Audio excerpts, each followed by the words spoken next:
Yeah, we're in Discord.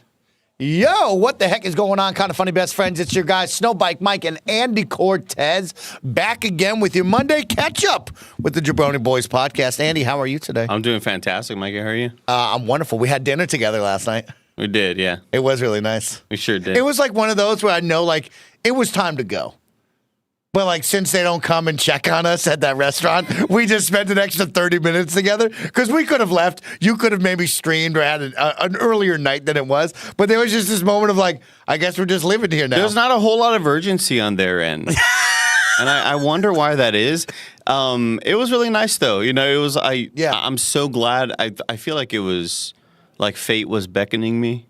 Because I was mid-nap, right? Oh. And I woke up to a bunch of text messages and missed calls from you and Chris Hank. I left you a voicemail, too, yeah. Oh, I didn't listen to it. Oh, yeah, okay. Should I listen to it right now? You got one whenever you need. Yeah, listen to it. Okay, well. Yeah, play it for the people. We'll see if I can bust it out. But, yeah, I noticed a lot of, like, missed stuff from about 20 minutes prior. Yeah. And I was like, oh, wow, I'm glad I woke up right now, or else I would not have been able to have a lovely dinner with two great friends. Oh. Maybe not best friends, but just, you know. We're not best friends. Like, we'll get to all that later. Let's go that far, lady. Mike and Chris Anka had a very, very momentous, unique, eventful, outside lands experience. Yeah. But you're going to have to wait to hear all of that on the Kind of Funny podcast on Thursday. Yeah, we are going to save the juice for Thursday, and trust me, as I said during the Gamescast, you don't want to miss this because this was a wild time at Chaperone and at Outside Land. So we'll keep you with that. But Andy, play him the voicemail. Hold on, I got to put it on speaker. Andy Cortez, it's your buddy Snowbike Mike and Chris Anka. We're walking out of Chaperone here at Outside Land, and we wanted to know if you wanted to meet us at Spices for dinner tonight. We're going to be heading there now, so you got an opportunity to meet us there in, like, I don't know, 20 to 30. Let us know, or just show up. Bye-bye. Easy. Efficient. Just easy. Just letting you know you can just show up. You know just what I mean? Quick little notification. And so there we were, having a wonderful dinner. And it's just weird. The guy doesn't come up to get us our drinks at all. You have to go up and get the drinks to tell him, like, let's get this thing going, you know? And then... Like, you and Chris ordered for me, so the knowledge is there in their mind. Yeah. There's a third person showing up. Yeah. And then I show up. Dude's seen me a bunch before. But there's no urgency to ever get me a drink. So I walk up, and I'm like, can I get a little... Can I get a little Coke? Let's do this. Un Coca, por favor. Yeah. Give me a little Coke, ski. And so he walks up to the fridge. He's like, which one? I was like, give me the normal Coke. But there's just... I think it's like they operate like a family business to where they just expect everybody to kind of just maybe get your own stuff. Yeah. I don't know. It was odd because I think I rattled him when we went for, well, since we're sitting here and just enjoying each other's company, which we didn't want it to end. It was nice, right? But, like, since we're just sitting here, let's get another round of drinks. And I stood up to go get another round of drinks, sodas, by the way. Yeah. And I was like, hey, like, get me 3 more Coca-Colas. And I think he was stunned that I stood there and just said, hand them to me physically because I don't want to wait for you. Yeah. And he was stunned. Well, it's less of a I don't want to wait for you because it's not like... We're not in a rush. We're not mad, but it's a hustle. But it's not like we're waiting at a table for a normal amount of time. You know when you're sitting at a dinner table and it's like, oh, man, it's been like 15 minutes since they've come back and asked for something. Yeah. This is like an hour. It was a long time. Like, and you all made a great point that if we left and didn't pay our bill, I feel like they wouldn't notice because you've almost exceeded the threshold of like, have they even... Maybe they paid already. Maybe they paid already. They just don't want to leave yet. It's so bizarre. It's so odd. And Chris was like, no, you guys are getting in trouble. I was like, if we left right now, he wouldn't even know. They wouldn't notice, I don't think. No, we'd come back tomorrow and nothing would happen. Very weird. A very weird situation. But a nice dinner together. So I got to see a little bit over the weekend. How was your weekend, though? Of course, you're continuing through Bloodborne. How has that been? Continuing the Bloodborne playthrough. It's fantastic. Yeah. Having a great time with it. Are you noticing you're better this time around? Are you hitting challenges? How's that going? Well, I'm a lot less scared this time around. Okay. Not only did you and I awaken when we first started playing Souls games, but I'm less scared. Okay. It's still scary. Don't get me wrong. Couple of jump scares or just like creepy crawlies? Couple. Okay. Oh my god, couple. Yeah. But like multiple moments of holy shit, that I shit my pants right there. Yeah. And the thing about it is, this time around, I'm much more comfortable and confident in my gameplay. That yes, I'm scared, but I'm willing to take the challenge. I'm willing to take the fight to them.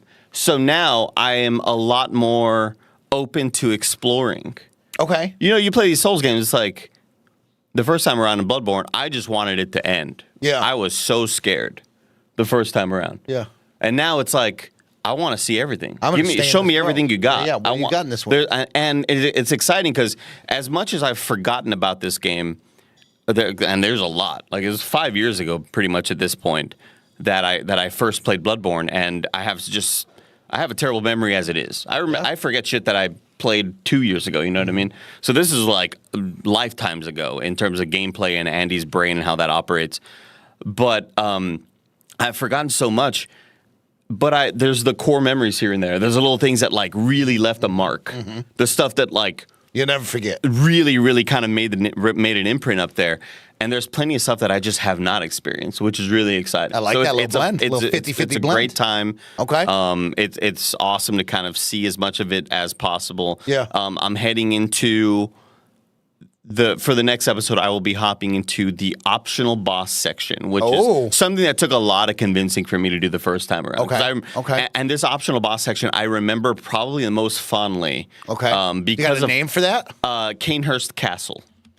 Okay. Canehurst Castle. I think the reason it made such an imprint on me was because it's so easily missable. Okay. It is such an easily missable section. Yeah. And getting to it, I keep on mistakenly calling it DLC because accessing it is a very weird way to do it. Like getting to this section reminds me of doing Dark Souls DLC for the first time. Ah, okay. Like the weird kind of how the fuck was anybody supposed to figure this out sort of thing. Yeah, okay. It's a weird kind of roundabout way of accessing it. So I always say like, oh, that's the DLC section, and it's not. It's the core game. It's just very missable. Weird with it. So I'm excited to hop into that. I remember the boss fight. Yeah. I remember so much about Canehurst. That's probably what I remember the most about the game, aside from the ending of it. Sick. Yeah. So well, we'll of hopping course, into that to next. keep up with yours and I, Soulsborne action, the title of today's Just Chatting Jabroni Boys podcast is Mike and Andy rank the Dark Souls bosses. And so I thought, you know what? I just finished Dark Souls 3. You've played 3. Let's rank Dark Souls 3 bosses. So I have a big tier maker list. I have all the bosses. We'll look up playthroughs. What's the criteria? What we'll make up the criteria when we get there. Maybe, I like it. Yeah, what we like the most, hardest fights, whatever you think. But we'll get to that at the end. So I thought, let's keep up the Souls talk and have some fun. Did you play any more 2XKO? No. I'm up to my nose in embargo you're on the limit. games. Yeah, I have 4 games that I'm currently playing for embargo. 4 games. So anytime that I wasn't streaming Bloodborne, I was likely playing a lot of these other games. Yeah, you had a big weekend. Let's talk about you. You got into Armored Core 6 for what I would call like the first real try. Yeah, I mean, I beat the boss, so now I'm in officially area I've never seen before, which is good. Yeah. Shout out to Kotsloth in the chat. It's this awkward moment, Andy, as like, as you're playing through all these Souls games, there's a moment where it's like, oh, snap, what's next? Where do I want to go? Do I go to Demon Souls? Do I go play Armored Core? Do I play Bloodborne, like you're saying, right? Because I've now finished Elden Ring with you. We did, of course, Dark Souls 1 through 3. We've done Sekiro. So now I'm kind of like, my choices are limited here. And I was like, well, I never really got through Armored Core. What if I did that? And shout out to Kotsloth in the chat who they guide me. They play for me. And so I'm feeling pretty good. Yeah, you use me as a tool. Use me. You are the weapon. Yeah, Touch you are me. a tool. I knew that would make you laugh. We'll talk more about that. We'll talk about that on Thursday. You can touch me. We'll tell you about that on Thursday. Oh, God. It's crazy. What a crazy story, bro. What a crazy story. You will learn all about this. And so I was like, what do I do? And so I went to Armored Core, and sure enough, I was frustrated at the beginning because moving in that 3D world that is Armored Core with the mechs is a lot to comprehend. It's a different language. It's a totally different language. And it's like you learned Spanish really well and you went to Mexico and then you were like, oh shoot, I'm going to a different neighboring country that uses Spanish in a different way, and like it's not one for one. Yes. It's not one for one. There's some differences here and there. Maybe this phrase means something else, and it's like, oh shit. It felt when I learned about Portuguese for the first time, and it was like, so you speak Spanish, and they're like, it's like that, but it's not. And it's like we share similarities, but it's totally different. And you're like, oh shit. Yeah. My brain can't comprehend that. I'm sorry. And so that's where I'm at right now. I did beat exactly. Joe Jip says when Spanish uses vosotros. I'll remember the first time using vosotros in class, being like, what the hell is vosotros? Yes. We say nosotros. Nosotros estamos jugando los juegos de Dark Souls, you know? Anyway, so talk about... And so, I mean, I beat Balthazar. What's his name? Balteus. And it felt good. You're getting the sulfur. It felt really good. I got the sulfur freak out. Okay, hold on. What did you... Because you rated me. Yeah, we wanted to watch you stream Bloodborne. No, we wanted you to beat Balteus. I skipped the whole baby shower to watch you play Bloodborne. So we want to watch you play Bloodborne, okay? So like I'm fully committed to this playthrough as Eric D. Cooper is currently working. I'm part of the community right now. We're all watching you. So I rated you, but I still stayed live on stream because you can do that. And so I only had a couple more fights. It was probably like 6 more tries and then I beat the guy, and then we just watched you. But I beat his ass. Okay. It felt good. That was a tough fight. Didn't do this. So you didn't do this off. Okay, I it was on stream, but it wasn't on stream. Because I've done that before. I've had the rage quits where I'm so mad and it's like, fuck this, we're ending the stream. Yeah. And then I sit there for a while and go, what if I gave it a couple extra tries? And then you end up beating it. Yeah, no, I knew I'd still be live, but I wanted to make sure that people could watch you play Bloodborne. Gotcha. So we all went to your chat, but then the people, if they wanted to stick around, they could see me. But like, I knew I was going to beat that guy. That was my goal for the day, was to get up to where I was. And like I was saying, at the beginning, there was this learning curve that like my brain couldn't handle it of flying, but also being on the ground skating, and now don't ever walk because walking sucks. Oh, right? I saw the frustration.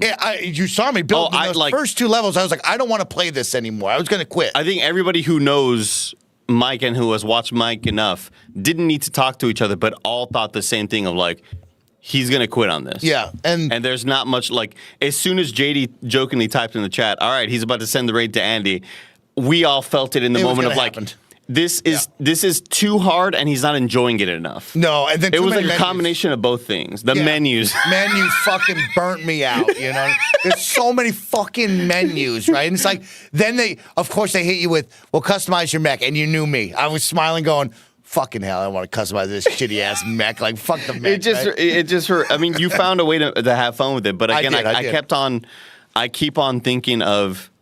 When you weren't making content, you weren't on camera in this moment. This was not a Mike trying to be funny and frustrating to Andy for the sake of like making people laugh. Yeah. This was you and Cardi sitting down on the couch having a personal conversation, me on my computer overhearing this conversation, and you leaning back and be like, yeah, I'm not a menus guy. I'm not a menus guy. And overhearing that, it's like, what does that mean? And then you saw it. Then you saw it happen. Like, I know you've always felt that way, but to just say I'm not a menus guy, it's like saying I'm not a running and jump guy in a game. You know what I mean? Like, it's a ubiquitous thing to have menus required to enjoy. And so there I was, frustrated. Then I got over the hump by about mission 4 to 5. I started figuring it out. And then I felt the flow. Balteus, and it was like, oh, I remember when I first played this, I was reading every guide. I was going back and redoing missions to buy different guns. And it was like, use the energy gun to beat down a shield a little bit better. But like the energy gun's just an SMG. So it's this weird, like, close to mid-range. Real close range. And then on the other one, it's like, I had a rifle back then. This time, I was following my Kotzloth user manual, which I truly appreciate. But we're going double shotguns on this build. And so at that time, I couldn't buy the second shotgun. So I had one shotgun and a sword, which meant I was going to be real up close and personal with this. And I was getting closer, but then I would fail. Then I'd get closer, and I was just getting frustrated to the point where it was that feeling of frustration where you knew you were going to get over the hump eventually, and I was going to break through that wall. And that's where I was at. It's like the clock was against me. Mike's got to go see Borderlands with Nick and Tim in like 2 hours. Andy's streaming Bloodborne. I want to watch that. I got to fucking beat this boss. And then I fucking punched that guy in the face. Oh, yeah. Yeah, so that felt good. I'm liking the story so far. It's very cool. The sulfur, the robot world, being called as a mercenary, but you don't know who's who. Maybe I'm hurting the planet by killing these people. Maybe I'm good. I don't know what I'm doing. It's very freaky deaky stuff right now. It's awesome. Are these mechs? Do these mechs have people in it? Am I even inside the mech? Because they had me up in I was in the Austin Powers like frozen pool thing. You know what I mean? It was a weird thing going on. No, I mean I'm excited to learn more. Yeah, you're piloting it. You're a pilot. Oh, he's in. Yeah, I'm inside the you're suit. in. Oh, that's so sick. That's so sick. It's cool. It's a really cool story. Good weekend with that.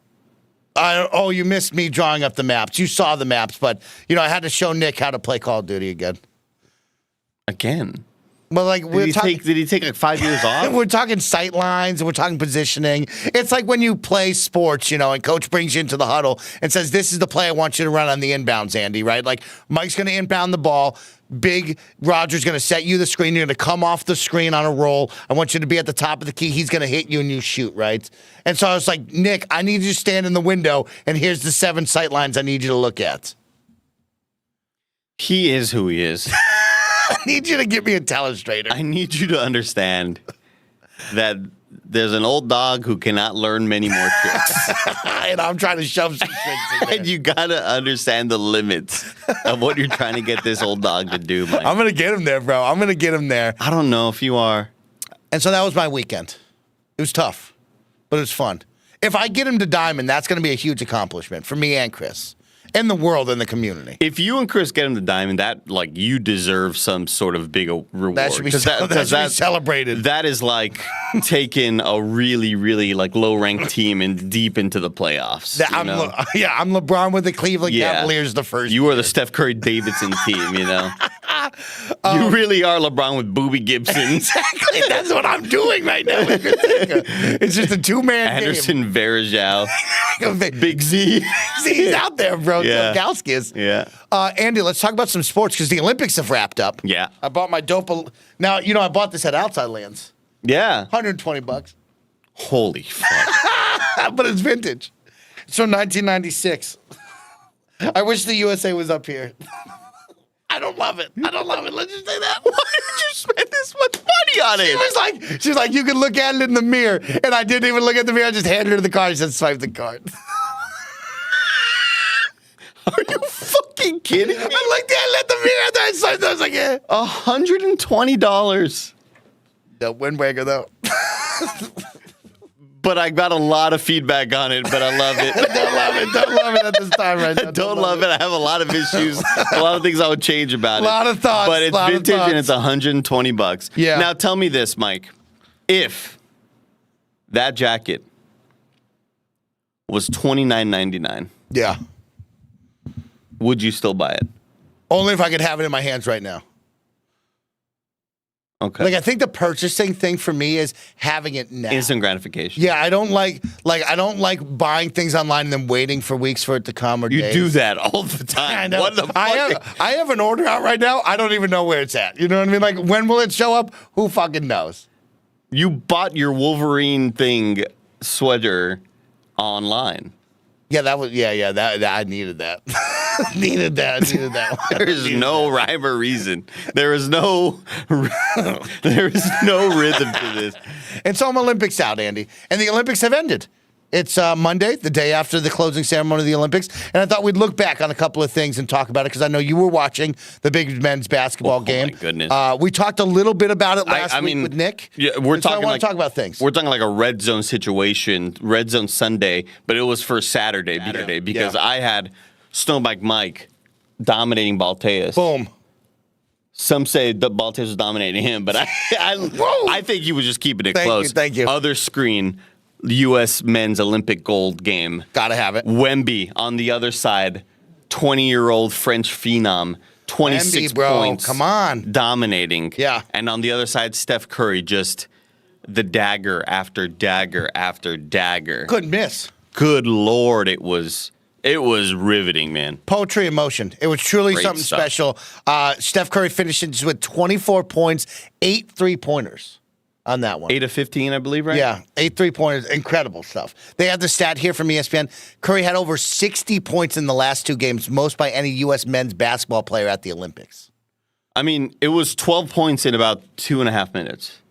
Maybe 3 minutes. It was fun to watch. The final 3 minutes was nuts. Yeah. Because it was 2 open threes by Curry.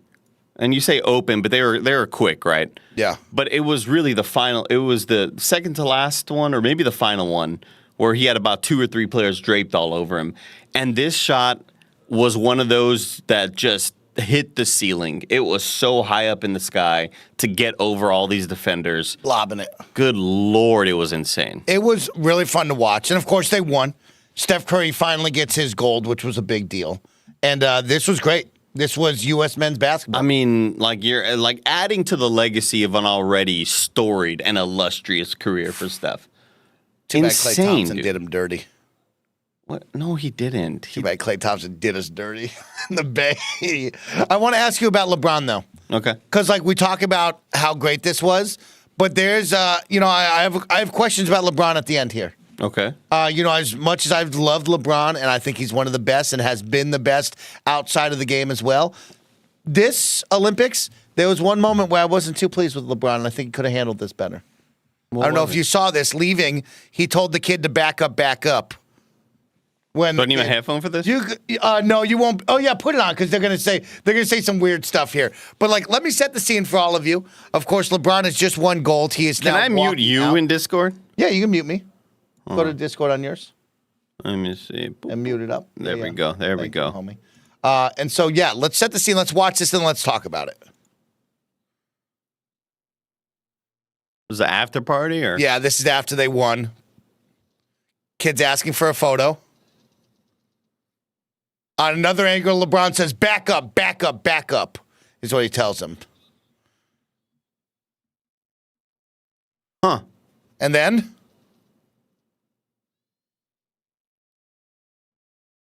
Now, that's what I don't like. I get it. We're celebrating. We're having fun. Maybe you didn't want to take a photo at that time. But then to hit the gritty 10 seconds later just felt like a weird tone. I didn't like this.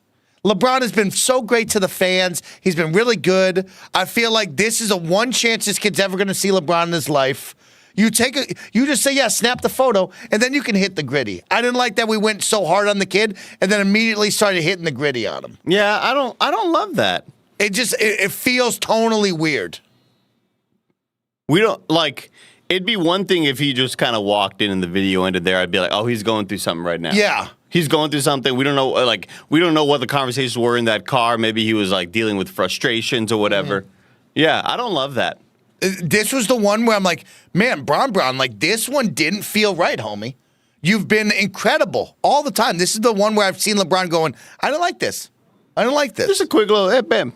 Little, hey, peace sign up. But like then to start hitting the gritty afterwards. It would be one thing, like you said, if he just walks in, I get it. No harm, no foul. We never talk about it. But to hit the gritty afterwards just didn't feel right. You did a freeze frame in the perfect Got him, little flash moment. Got him right there. Of course, want to check on the medal count with you. We talked about the medal count, you and I. America, 126, the most medals. Ties China for 40 for gold. What did you think about the performances? Any standouts? I mean, I didn't really pay attention to a whole lot outside of the men's basketball. Yeah. Of course, it's kind of impossible to ignore what's going on with Noah Lyles and all the kind of shit Man, he was talking. wild. Yeah. Then he had COVID, but then he was partying afterwards. Yeah. That was a wild couple of days with Noah. Yeah. Because he had COVID, and then that made them change the lineup, the race lineup or whatever. And then they got third. And if they had the gold, then they would have, America would have won, ended with the most golds or whatever. Yeah. And an interesting vibe from him. Yeah. Really attacking the American basketball team. Was an odd vibe, attacking basketball of all things. Yeah. And then, yeah. Did you see this Anthony Edwards stuff as well? No, what did he say?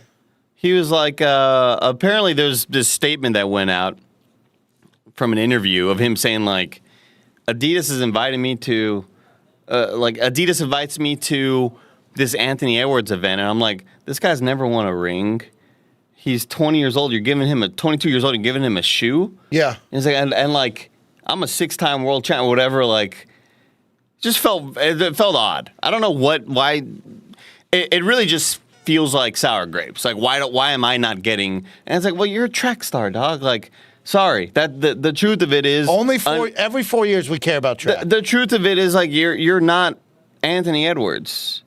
You're not an NBA up and coming star. You know what I mean? The Bolts. Yeah. You just gotta know. You gotta know and understand your place. That, like, yes, this 22-year-old star who hasn't won a ring yet is still going to be more highly regarded and bring in more money than you will. Yeah. Because basketball and track are not the same thing.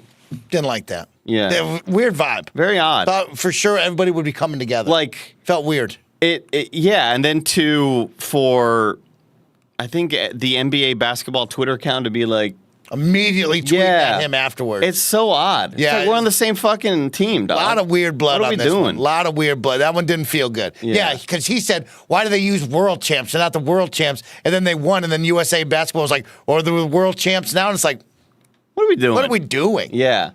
We're the same country, same people here trying to win it all. What are we doing right now?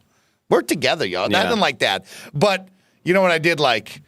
That the U.S. women's basketball team won their 8th gold. Did you see this? Over France as well. Over France. And that buzzer beater went in, but it wasn't a 3, it was a 2. Yeah. From Gabby Williams. That was crazy, man. Yeah. That was a good game right there. I liked that one a lot. But, of course, everybody wants to talk about this one, Andy. Rachel. Ray gun. Breaking. I saw her get back to Australia. And do the kangaroo, too? I saw her do the kangaroo. Well, no, I mean, it just seemed like the general consensus was like, why is what she's doing back in Australia better than what her thing was on stage? What is going on here? This is Rachel Gunn, a.k.a. Ray Gunn. She didn't earn a single point during her performance at the Olympics. She has a PhD but she's more famous than everybody. She is the face. If I had to guess who the face of the 2024 Olympics are, she's one of the top 3, if not the one. Was it her tweet or I'm not sure if it was somebody else that tweeted out. We're going to get through them. If you have some good Ray Gun memes, please tweet them at us. Or please shoot them in the chat. Don't forget, you can super chat, you can subscribe, you can share some links with us to have some fun. I'm not sure if it was her account or if it was somebody pretending to be her Twitter account, but there was a notification, just kind of like a news blast saying breakdancing will not be at the 2028 Olympics. And then she quote tweeted, apparently she quote tweeted it. Why? What happened? Did something happen? That's good. So, yes, breaking is what they call a regional sport. The Olympics are now going to add regional sports to the Olympic Games. And so France had the regional sport breaking. The U.S. will have flag football, baseball, and one other sport. So you'll see regional sports now. Right. But this will be, when we talk about breaking at the Olympics, Ray Gun will be the face. Stole the show. Stole the show. Not one point. Like, nobody can rattle off unless you're super into the category and super into this sport and you were like locked in. You cannot name who the gold, silver, and bronze were, but you will know her. You know Ray Gun. Stole the show, man. We now know Ray Gun. Yeah. A worldwide hero is right. And so, that was one of, like, when I look back at this Olympics, she's top 3. The guy with the gun from India, right? The second. What was he? What country was he from? Chat, let me know. I thought he was from Turkey. Turkey. I think it was Turkey. Yeah, you're right. And then, I believe it was Turkey. And then you also had the surfer. Well, I also just think of this the other shooty lady from I believe Korea with she had the special gear on. Yeah, it looked pretty wild. God, that was cool. Yeah. So a lot of memes coming out of this year's Olympics, but America finishing with 126. Not bad, Andy. Not a bad performance from the Olympics. A lot of great memes. Good 2 weeks. A really good 2 weeks. Yeah. And then we finished. Think about I love that one kid who did the pommel horse for America. Yes. Who ended up like getting us, bronze or whatever, because that's just one that you're not really expected to in America. Getting the bronze, being just so locked in, not moving, not breathing, immediately getting the bronze, and then he's a big Rocket League player. Oh, cool. So he's being okay. interviewed. He's like, I'm excited to go home and play Rocket League. He's like apparently very top, like highly ranked in America or some shit. The Rocket Muffin League. Man. We talked about the Muffin Man last week with Nick, the guy who was into just the Olympic Village muffins. Oh, right. Okay, Man. So yeah, we got a lot out of this year. Mm-hmm. But of course, we had the closing ceremonies, and we got Tom Cruise. Now we can't play the clip because it's the Olympics, but we can show this. He's jumping off the roof of the stadium. Yeah. And then he rode out on the motorcycle. With the flag on the back of the motorcycle. God damn, Tom Cruise, you're the coolest, man. Yeah. This shit was crazy, Andy. Oh, yeah. I don't know what this contraption is. It reminds me of, like, Attack on Titan suits. But, like, he's pulling something as he's going down. And I don't know if that's actually doing anything or if that's just for cool looks. I don't even know how something like this gets set up. Who reaches out to who? Oh, yeah. You know what I mean? Yeah, I mean, that's a great question. It's like, who reaches out to Tom or, like, American LA, they were like, yo, what do we want to do to celebrate the next one? What are we going to do? You know what I mean? Very weird. And they were like, let's get Tom Cruise to jump off a stadium. And they were like, you know what? That sounds freaking lit.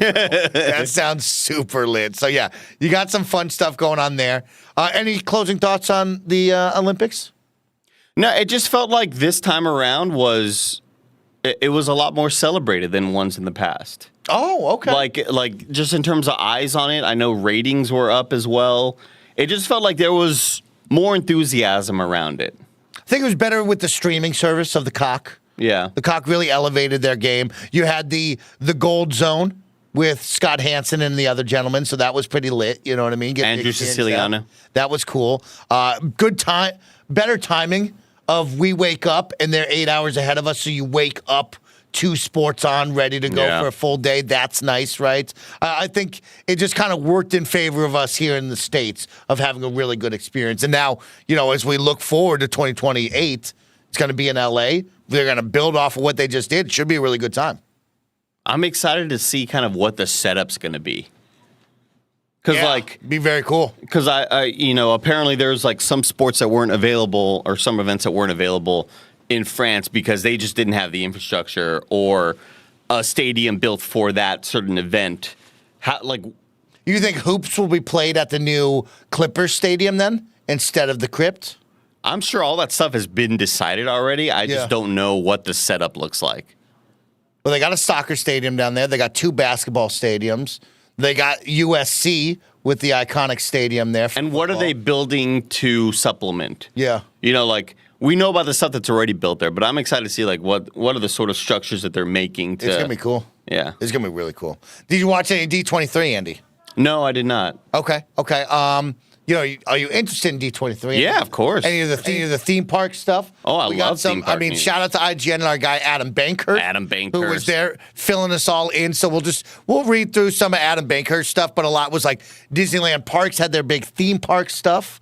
And I know you like the theme parks. You've been down to Radiator Springs before. So they got some cool additions there. They got a Villains Land coming in. Ooh, okay. Not much details on the Villains Land, but it is coming to Disney World's Magic Kingdom, so that's kind of lit. I like seeing the darker, scarier side. Like for me, when I went to Harry Potter Land out in Universal Orlando, and they have Diagon Alley, but they also have like the scary, like dark magic area over there. Very cool. Oh, it's very cool. It's all very the drug small. dealing happens. Yeah, you get some scary wands over there. You know, a lot of bad potions. Coco getting its first ever park ride. Cool, California Adventure, awesome. Some good music, yeah. I'm excited for that one. And then Monsters, Inc. is getting its own area and special roller coaster. First ever roller coaster for Disneyland, which I'm excited Disney about. Hollywood Studios. Yeah. Brand new land. What the heck is Disney Hollywood Studios? You've been there. I mean, what? Oh, Walt Disney World. Yeah. And then Disney. Okay, so that's a Florida one. Okay. First ever suspended roller coaster. Oh, I'm excited for that. I would have assumed that they'd already done something like that. Yeah, it's an odd one. I've only been to Disney World when I was young. I'm a big Universal guy, and they have a lot more thrill rides compared to Disney, which is more a little family oriented, not as many thrill rides. So I'm excited to see stuff like this come to the parks. Interesting. And okay, Monsters Inc. Come on now. I mean, this all seems really exciting, and I really need to get down to Florida to go to Walt Disney. I haven't been there. I've been there once, and it was when I was like 10 years old. Yeah. Maybe we go together. Okay. Avatar Land at Disneyland's California Adventure. Avatar? More Avatar? What do you think? Well, I've never seen this stuff. Whoa. Oh, I didn't realize this was California Adventure. Yeah, they're bringing this to Cali. So they have the one out in Florida already with the floating islands and a ride there where you hop on the back of the dragons. That's exciting. So this one looks like it's going to be part of the Way of Water. Because I've constantly heard about how incredible that these Avatar attractions are. And the fact that it's so far away and I haven't been there, it's like, shoot, I would love to experience that. That's very exciting. I California like that. Adventure. I like that. You got some more stuff coming to Animal Kingdom here, Indiana Jones and Encanto. That's exciting. Awesome. I like that we're hitting all the stuff here. New Avengers ride. Avengers Infinity Defense. They got, we got to hit it big. Okay, tell me. Like, because the Spider-Man ride sucks. Oh, really? Okay. I would argue if you go there and there's a long line, don't wait. The one in LA. Yeah. Okay. Like Sucks. It sucks. Okay. The best part of the ride is like waiting in line and like kind of just Being in walking that. through I love that. Yeah, I love that stuff. Yeah, they do a great job of the lead up, but like it's not a good enough ride to want to experience. Okay. We got to step up the Marvel's like or just Marvel's kind of like ride experience because the Guardians of the Galaxy drop thing, cool. Yes. I enjoyed that. The Tower of Terror. The ride kind of like I don't love because I'm just not great with those fast drops. When your stomach comes up. I'd rather it be if it were like a similar thrill level, but a roller coaster. I'd be way more into it. Yeah. But we gotta step up the Marvel side of things at Disney. Got a little Robert Downey Jr. coming back as Tony Stark for a Disneyland attraction at Avengers Campus. So wait, okay. So looks like some swinging arms is what it's going to look like here. Okay. We'll see about that one. The Spider-Man ride is probably the worst ride Disney ever made. Meldo and like here's the thing with it. Tell me. I'm not well versed enough in Disney World or the lore or Disneyland. I'm not well versed enough to really. We should get Mike Minotti. We should. We should get Mike Minotti to run the studio. We really should because I'm not. I would love to hear him and Tim go back and forth at like what their rankings are because I'm not well versed enough to make a judgment call like that. Okay. But it reminds me of when we were ranking our like top ranked handhelds or consoles, right? Okay. Where you go like, hey, this was way too far along in Nintendo's lineage to put out a stinker like this. Yeah. Okay. Like we are so far along to know what and what's not fun. And if the Spider-Man ride was made like 15 years ago, I could understand and be like, they're still learning. They didn't really know what they're. This is like that ride stinks for it to be this far along in their development. I hate it. Then we also got some Fortnite news. And I don't know if you saw this. No. It's time for the hero's journey and the enemy's absolute doom. Save the day starting August 16th. Fortnite games. Andy, take a look at this hot trailer coming at you. We're back with Fortnite. We're so back. Oh, shoot. We're so back with Dr. Doom. Oh, shoot. Oh, shoot. I might have to re-download. They got Jonesy as Cap. Damn, they got Emma Frost and Mysterio? Oh, shit. All the X-Men up in there? The Ryu and Cyclops handshake. I saw a Black Panther skin back there.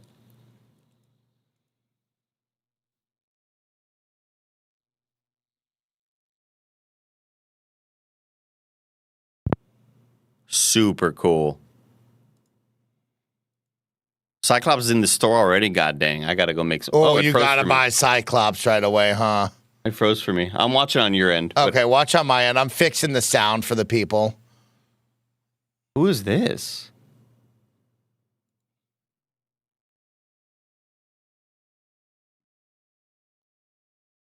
I need you to hit a little rewind for me when you're done with the sound. Okay. I don't know why.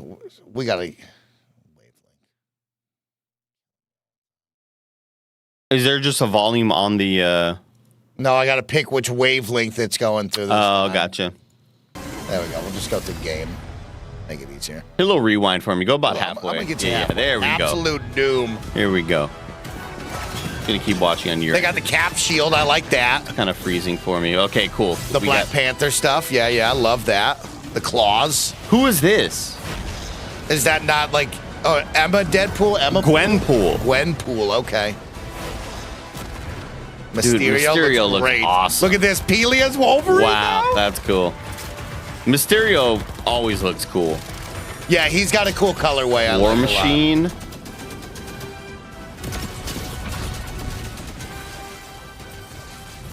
And then Doom. God dang. Oh, he's got the Kamehameha. He looks so badass. What do you think about that?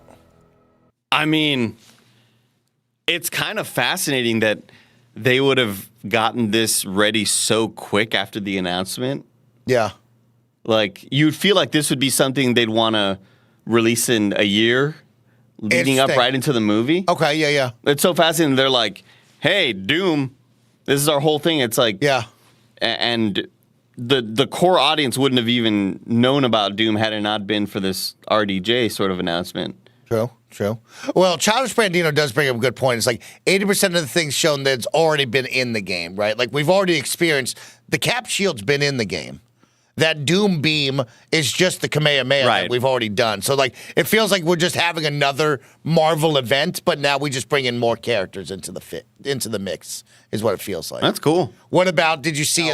They were talking about bringing in more Disney characters and the Incredibles. Oh, neat. So possibly seeing the Incredibles with Frozone, Lady Incredible, Mrs. Incredible. Yeah, Pixar mom. What do you think about that? The default of them. I mean, that's awesome as hell. Yeah. That's so cool that we're kind of seeing these worlds continue to get explored. And this, at this point, who's not going to be on there? Who's not going to be on there? Yeah. It makes you wonder, like, at this point, we've just gone so far. When we're 7 years from now, what characters are in? How big is that lineup? It's going to be wild to see. Is Fortnite still relevant? I mean, you're going to have, like, direct competitors in there. You're going to have, like, Overwatch characters. It just doesn't feel like it's stopping, yeah. You're going to have Captain Price and fucking So McTavish. McTavish will be in there. You would, man, what a world. What a world we live in. Andy, you watching any good stuff? Lately, not. I mean, look, yesterday was very depressing to not have that hot D. Yesterday was very depressing. Man, that's crazy. To have the realization of it's over. I don't have hot D to watch. I don't really have a show that I'm watching. Luckily, I don't have anything important to watch because of all of the gaming that I've been needing to do. That's good. But you like that? What I did yesterday was I continued to play a game and just put on Smiling Friends again. Like, I just kept on watching. I think I replayed the Smiling Friends Go to Brazil episode about 4 times in a row. That's all I've been doing. What have you been watching? I'm watching Kite Man, hell yeah. Okay. Over on HBO. It's like, kind of the continuation of this character. Very silly, right? Yeah, very silly. Not as good as Harley Quinn. Does it remind you of The Tick at all? A little bit. Okay. It's fine. It's fine. Okay. It's definitely good background noise. It's fun. It's not great. It's not bad by any ways. It's good, but it's not Harley Quinn level. Where like that first season of Harley Quinn, it was like, oh, you should probably check this out. They did a really good job with this one. Kite Man's like, if you're just looking to put something on and maybe have a couple occasional laughs, then this is good enough. But it's not great by any means. I need to make these shows more of like my second monitor experience type thing. Yes, this is you're cleaning your room. Yeah. You're relaxing, getting the day started. Put one of these on, just let it ride. You know what I mean? See if it captures you at all. Yeah. For sure. Of course, we watched Borderlands, the movie. We just talked about that on Gamescast. You can get the full review with spoilers as well over on Gamescast. Me, Nick, and Tim. It was awful. So, did Tim go to a different theater? No, he came. Oh, okay. He showed up. It was really nice. It was really nice. All together, which made it really fun. But I'll tell you, Andy, that one hurt to go through. Wow. That one hurt to get through. It's like that, Andy. It was painful. Which really hurts because when you think about it, like Jamie Lee Curtis is known for her gaming knowledge. Okay. Jamie Lee Curtis's kid is super big into gaming. Oh, so Jamie Lee Curtis, like, always kind of has been in the know. She's there's always like this one clip of her and a couple of clips of her that go viral every now and then because she knows about certain, IPs. Yeah. That, she'll be talking. I forget what the exact game is. Is it World of Warcraft or is it like... she snuck into Evo and cosplay. That's right. Oh, She's been on Game Grumps before. Thank you, Wasted Bandwidth. Like, her, she knows gaming. Okay. The daughter. No, Jamie Lee Curtis. JLC. Because of her kids. Oh, okay. Or kid, or I'm blanking out, so she's in the know. Like, again, she was at Evo in costume, and nobody knew it was her. And she was there, like, dressed up as, like, some fighting... I don't know if it was some fighting character or whatever. Interesting. So it kind of hurts to hear about this. About that it's not even fun bad. It's not fun bad. That's crazy. It was... The first 15 minutes, you're like, oh, snap, Andy. We might have something here. Kate Blanchett as Lilith, incredible. Jack Black as Claptrap, just as annoying as Claptrap could be. But, like, those two together, you're like, oh, we're building a Borderlands world right now. So Kate Blanchett was good? She was good. Oh, okay. She was good. But, like, the rest of the movie, the plot, the dialogue, everything else was so bad that even if she was good as Lilith, wasn't good enough to carry this at all. It should have just been her and Claptrap on the run doing their own movie.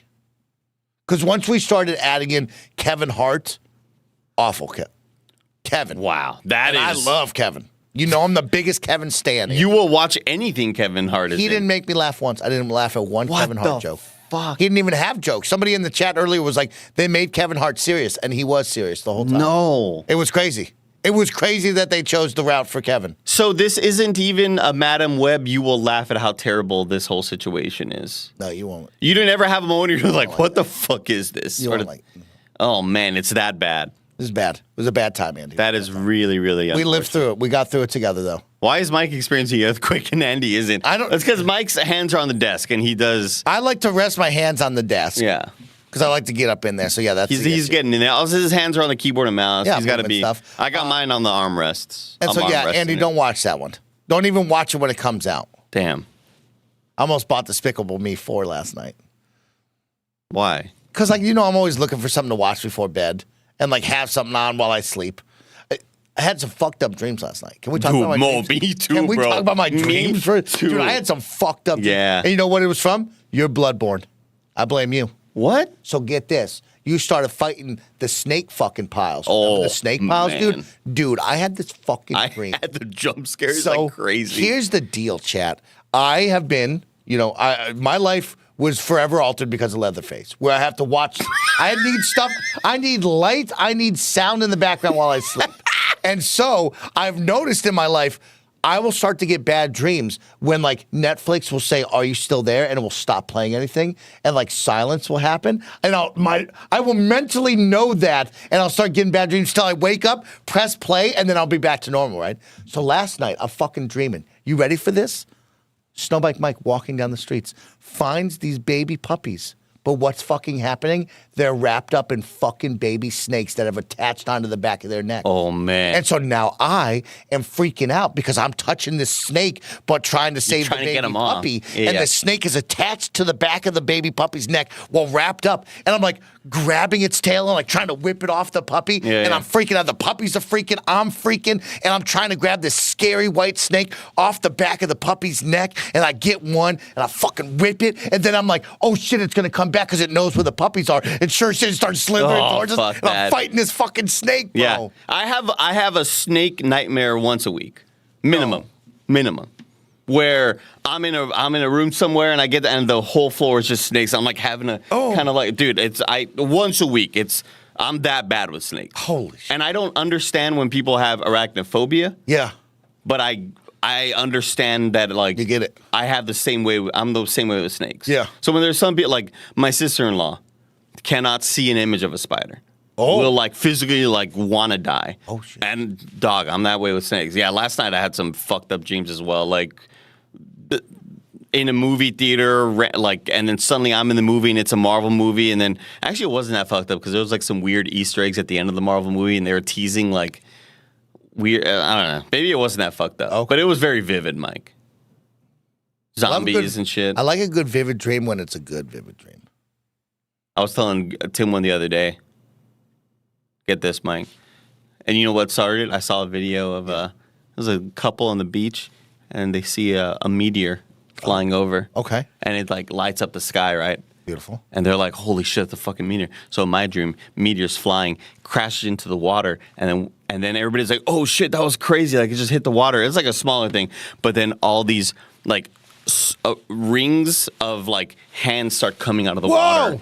Yeah. Like, and it's just a bunch of hands that are all moving. And I'm like, holy fuck. Oh, shit. And everybody around me starts freaking out because we were at like a fireworks display. Yeah. Oh, and this thing happened. So think of like all these people gathering on the beaches to like watch this fireworks display. This meteor hits, everybody's freaking out. And they're like, oh, actually, that was kind of cool. Then all the hands start coming out, just like fucking freaky shit. So everybody's like, oh my God, everybody's freaking out. And I start running away and I'm like, I'm gonna fly, and I just flew. Whoa, shit, I'm gonna fly. Yeah. Once you have the lucid dreams where you can fly, it's like you just fly everywhere you want, bro. Yeah, I'm surprised you weren't like, yo, we got to call Rihanna and battleships. Ever show up in a battleship? Remember that movie? That's a movie. That was made. I hope I have a dream about that tonight. Yeah.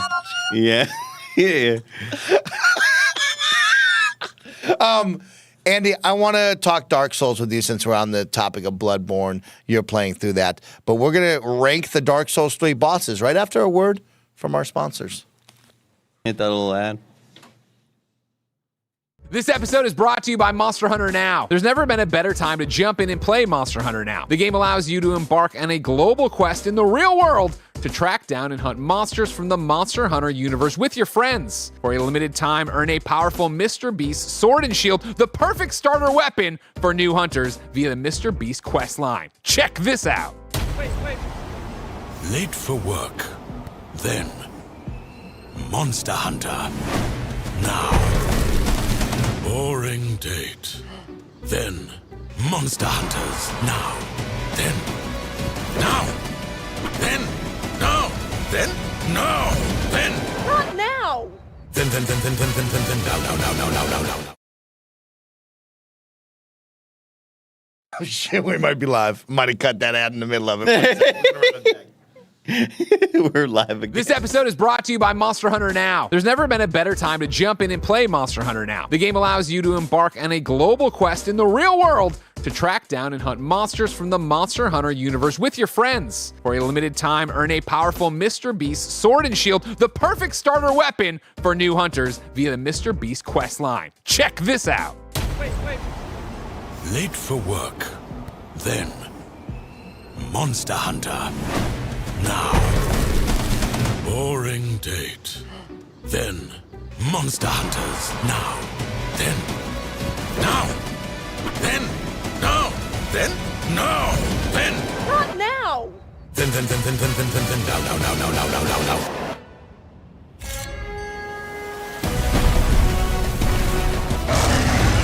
Monster Hunter Now. Hunt anywhere. Download Monster Hunter Now by scanning this QR code or going to kindafunny.com/Monster Hunter Now. Again, go to kindafunny.com/Monster Hunter Now to get Monster Hunter Now. This episode is brought to you by BetterHelp. Every once in a while, it is important to check in and ask yourself, what are your self-care non-negotiables? When your schedule is packed with kids' activities, big work projects, and more, it's easy to let your priorities slip. Even when we know what makes us happy, it's hard to make time for it. But when you feel like you have no time for yourself, non-negotiables like therapy are more important than ever. Some of Tim's best friends use BetterHelp and love how helpful it can be for learning positive coping skills and how to set boundaries. It empowers you to be the best version of yourself. It isn't just for those who've experienced major trauma. If you're thinking of starting therapy, give BetterHelp a try. It's entirely online, designed to be convenient, flexible, and suited to your schedule. Just fill out a brief questionnaire to get matched with a licensed therapist and switch therapists anytime for no additional charge. Never skip therapy day with BetterHelp. Visit betterhelp.com/kindafunny today to get 10% off your first month. That's BetterHelp, HELP.com/kindafunny.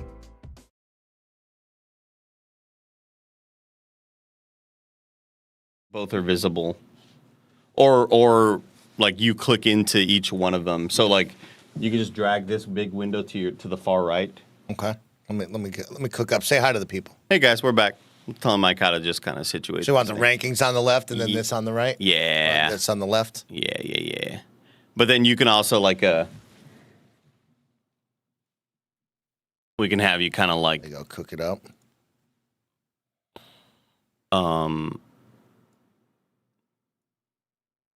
Yeah, let's, move that bad boy up to the right. Yeah. Oh, fuck. There we go. And then what you could do is take this the center bar. Yeah. Click the center bar. Kind of like bar. what's separating the two windows, yeah. and then you could like drag to the left. Move it around Yeah. if you want to. Yeah, like you can go more to the left, I'd say, just so you can for the we can rankings? we could see more room of that. But I just want like that list to kind of like Okay. there you go, I like that. Here we go. Look at us cooking There we up go. right now. Oh, we have a They super can't see chat it. from Danny Yeah. Passion Read some Official. super chats, yeah. Danny Passion Official, the super chat says, I used to have super scary nightmares and sleep paralysis until I gave my life to Jesus. Danny Passion, I've tried doing that. Oh. Jesus didn't give a shit. He still gave me sleep paralysis. Because tell you what, Damn. sleep paralysis at noon. When I would take a nap in the daytime, Yeah. back when I was in college and I had like an early class and then work at night, Yeah. or like an evening shift or whatever. If I took a nap at at noon or 1 p.m., always sleep paralysis, always. Okay. Still to this day, if on the random time that I'm like, let me take a nap, it's 1:30 or whatever. I had an early breakfast or whatever. Always sleep paralysis. Okay. I'm in bed. I feel something getting the bed with me. Oh. Yeah. Oh. Like I'm awake, but I can't move. Shit. I'm just stuck there. Shit. Oh, yeah. Bad stuff, bro. Danny, I haven't been to church yet, so maybe one day when I go to church, if Jesus does stop my nightmares, I'll let you know. Never been to church yet, Danny, so I can't tell you yes or no. Let's go over to 8 sweet potato lattes. The $5 super chat says, Andy, how amazing was Gojira's part of the opening ceremony? Did you see that? I didn't see Gojira. Okay. I don't really know much about Gojira anyway. Oh, okay. What's up with these pop-ups? Dude, this place is just riddled with ads, bro. They're just going to smack you with ads, bro. Okay. They do that. All right. That's how they stay alive. Yeah. Gary You're right. III became a member for 11 months, says, I'm a big Disney fan. Have a Haunted Mansion tattoo. Spider-Man is the second worst ride behind Haunted Mansion Holiday. I'm a hater. Nice. There you go. I like So that. Right online. Right Yeah. with the Disney community, you know. Those are bona fides right there. Okay. Well, chat, welcome back to another episode of the Jabroni Boys podcast. It's Mike and Andy on your Monday. We're just chatting and we're catching up. And since I have completed Dark Souls 3 and Andy is playing more Bloodborne, we're your Soulsborne experts here. Minus Bless and Baird on the team, right? But we're here, and I thought, Andy, since I finished it, and I think it'd be a great little title and thumbnail, let's rank the Dark Souls 3 bosses. I love and this this. can kind of kick us off of we can rank more in the future whenever we need some fun stuff. So we're gonna go right down the list from the start of Dark Souls 3 all the way through the DLC, and we're gonna rank them. But you said, well, how are we ranking them, Mike? So what's the parameters? What do we want to rank them with? I think it's going to be a mixture of. It's going to be similar to our Ragu Bagger list, where it's not only are they a cool bad guy, Yeah. visually is the when we do the Ragu Bagger list, it's like how effective are they at looking dope at the acting, but also what their motivations are, also scenes that they're in or whatever. I think this is an amalgamation of all things. Okay. How cool looking are they? Yeah. What's the presentation like? What's the stage like? You automatically get extra points for me if you have a cut scene. You know what I mean? I'm okay. that when you We'll get deep in the sauce. when you get a cut scene, if you're Okay. a Souls boss, that means that people wanted to give you some extra juice. Okay. So it's a whole amalgamation of everything. You can look dope, but is your fight super shitty? Then that's going to dock you a lot of points. Let's talk about it. Well, we open up Dark Souls 3 in the Cemetery of Ash, where we met Ludex Gunder. You like that? Put a little sauce on it. How'd you pronounce that first word? Ludex? What did you go with? Index? It's not what did I go with. That's a capital I. Oh, shit. Is it really? Yes. Is it really? It's not a lowercase L. Oh, well, I was like, surely they're not doing that. You're the fucking best. So what are we calling it? It's Iudex. No shit. Yes. That's a lame name. Ludex is way good. You gotta put a little sauce on it. Iudex, dude? Fuck that. Well, that's why he's going so low for me, because this guy sucks. Man. Okay. Let's take a look. I got the fight up here from Harry94. He's got a YouTube fight for you and I to look at and watch really quick, just to set the stage for some people. While you're this one, you pull out the sword from his heart, which is pretty wicked dope. Iudex is Latin for judge, and Gund No is shit. the old Germanic word for battle. Oh. This is the apt name for the boss, as it guards the coiled sword and judges who is worthy to proceed to the Firelink Shrine and bring the lords of Cinder to their thrones. That's pretty lit. I think I love this dude. I love the way this dude sets the stage. Okay. It's an immediate kind of like, here's what you're doing. Here's what we're here for. And he's got the dark goop on him. He's got the goop, which isn't used that much. That second phase turns into that snake goop. Scared the shit out of me. I was very scared about this dude. Okay. He's got long range, a big whip with that spear. He'll catch you somewhere. Yeah. What do you think about him? I really like him. If I'm thinking of where I think he needs to be, I would probably give him like I'd probably put him in like C or B. Chat, you got to help the us out. lower Where end of B, I would say. So a low B, a high C is where you're putting him. Because I love the look of him. I love that he's not overly difficult. Yeah. He gets very scary when he goes goop snake monster. Yeah. Like, it's definitely it's an interesting tone. It's a shock to the system. Yeah. Where you're like, oh, I'm fighting this giant, tall monster guy. Like, we've been there, done that with these dudes. And then, like, all of a sudden he gets the goop and you're like, oh, is that what they're doing in Dark Souls 3? It's gonna be something weird like that. Okay. Yeah. Let me read you more of the lore of this guy. Yeah. And I think second, we maybe go for his second form. I know we're going to immediately kind of go out of order here. Yeah, we'll go. Oh, you want to just immediately go out of order? I think we want to go to the champion version of him. Oh, shit. The second time we see him. Really? Because it's all sort of connected. Okay, let's talk about it. Let's talk about it then. This is straight from the fandom website. Yeah. Gundyr was an ancient king of Lothric and was charged with the duty of becoming a champion and link the first flame, demonstrating how the power of the rulers of the kingdom obtained from the fact that the flame was in their region and also led them to shoulder the responsibility of extending its life.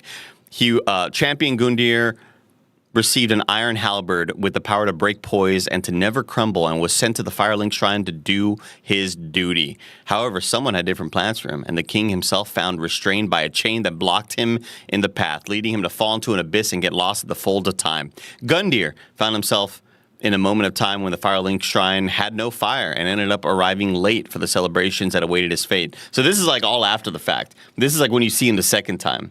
Oh, man, when he's in the actual Firelink Shrine, and it's all pitch black and scary. Yeah. And this is like Champion Gundyr, little Gunnar right here. I think he's an A rank. The champion version, I think, is an A rank. How come? I love the fighting style. I love the setting. I love this sort. More aggressive. I love that it's like a reprise. Okay. Like you hear a song in the musical that you're watching on stage, and then that song kind of comes back around near the end. You're like, oh shit, it's like kind of more hype this time around. Yeah. I think it's such a cool evolution to that. But there's no black goo.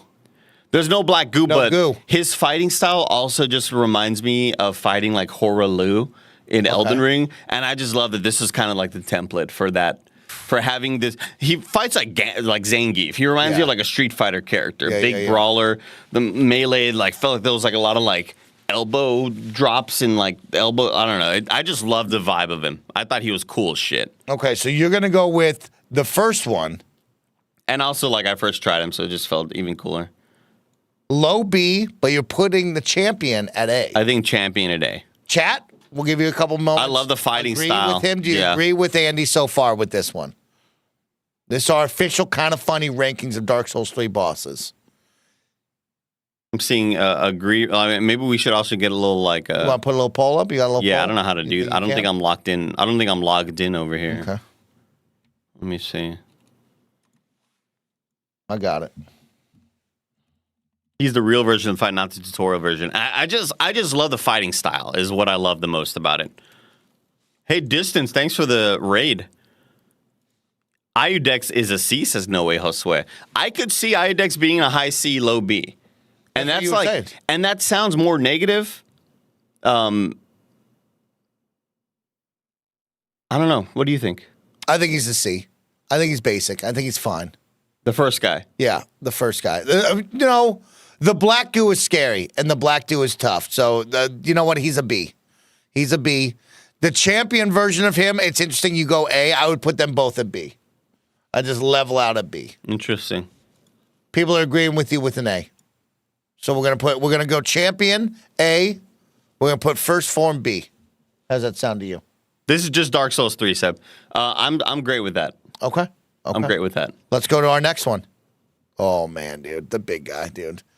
This jabroni. Yorm? Who is it? No. Vort.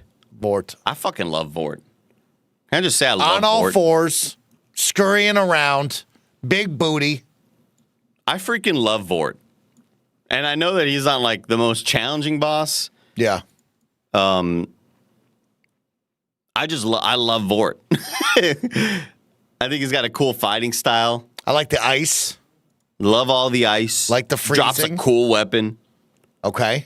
Drops that sick ass kind of mace looking thing. What's that sucker called? What's this thing? Oh no! Oh, he doesn't drop it. He drops his soul, but then you could use that soul to get that weapon. Vort's Great Hammer, and it's an ice mace. It's super cool. That's one that chat was telling me to use, and I ended up not using it. I just stayed with my little tiny sword. I'm kind of with you, Chad. I think Vort. He's got a cutscene. He has a cutscene. Comes out of the mist, kind of just appears. Like, I think Vort is maybe a C. Let's see some of his moves because he's got like the roll. He's got the freak out. He gets at you. He's got some good closing the gap speed here. Big hammers that you got to get underneath him on. Big swing that will punish you. I just love the look of him. I think he's got a great visual aesthetic. Yeah, I like that he's on all fours. He's very different, is right.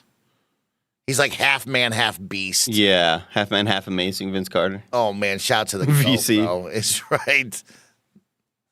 He's an interesting one. He's kind of basic, but he's a good second. And then like, when he goes ice, he freaks out. He's got the ice blast.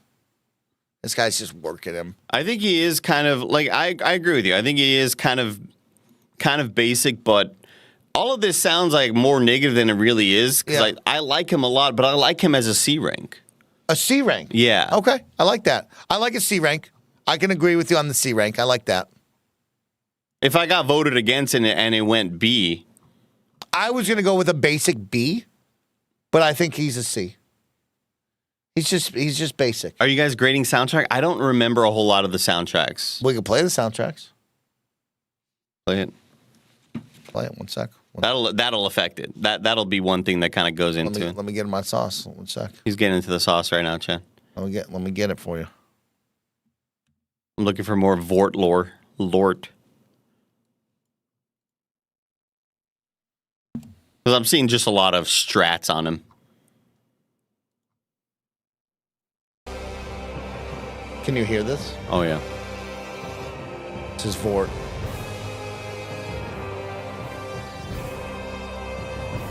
Okay.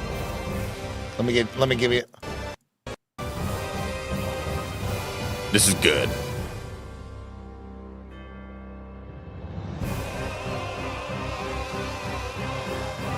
Vort fucking rules. Like, you know what I mean? He might be a B. And he's got those big ass doors. Dorts. The Dorts? Lou Vort is what I was calling him. I remember that. Soundtrack does make a difference. It's doing a lot for me right now. It's doing a lot. I mean, if we're putting Gundur at a B, he's a B. He's winning me back to be a B. Yeah.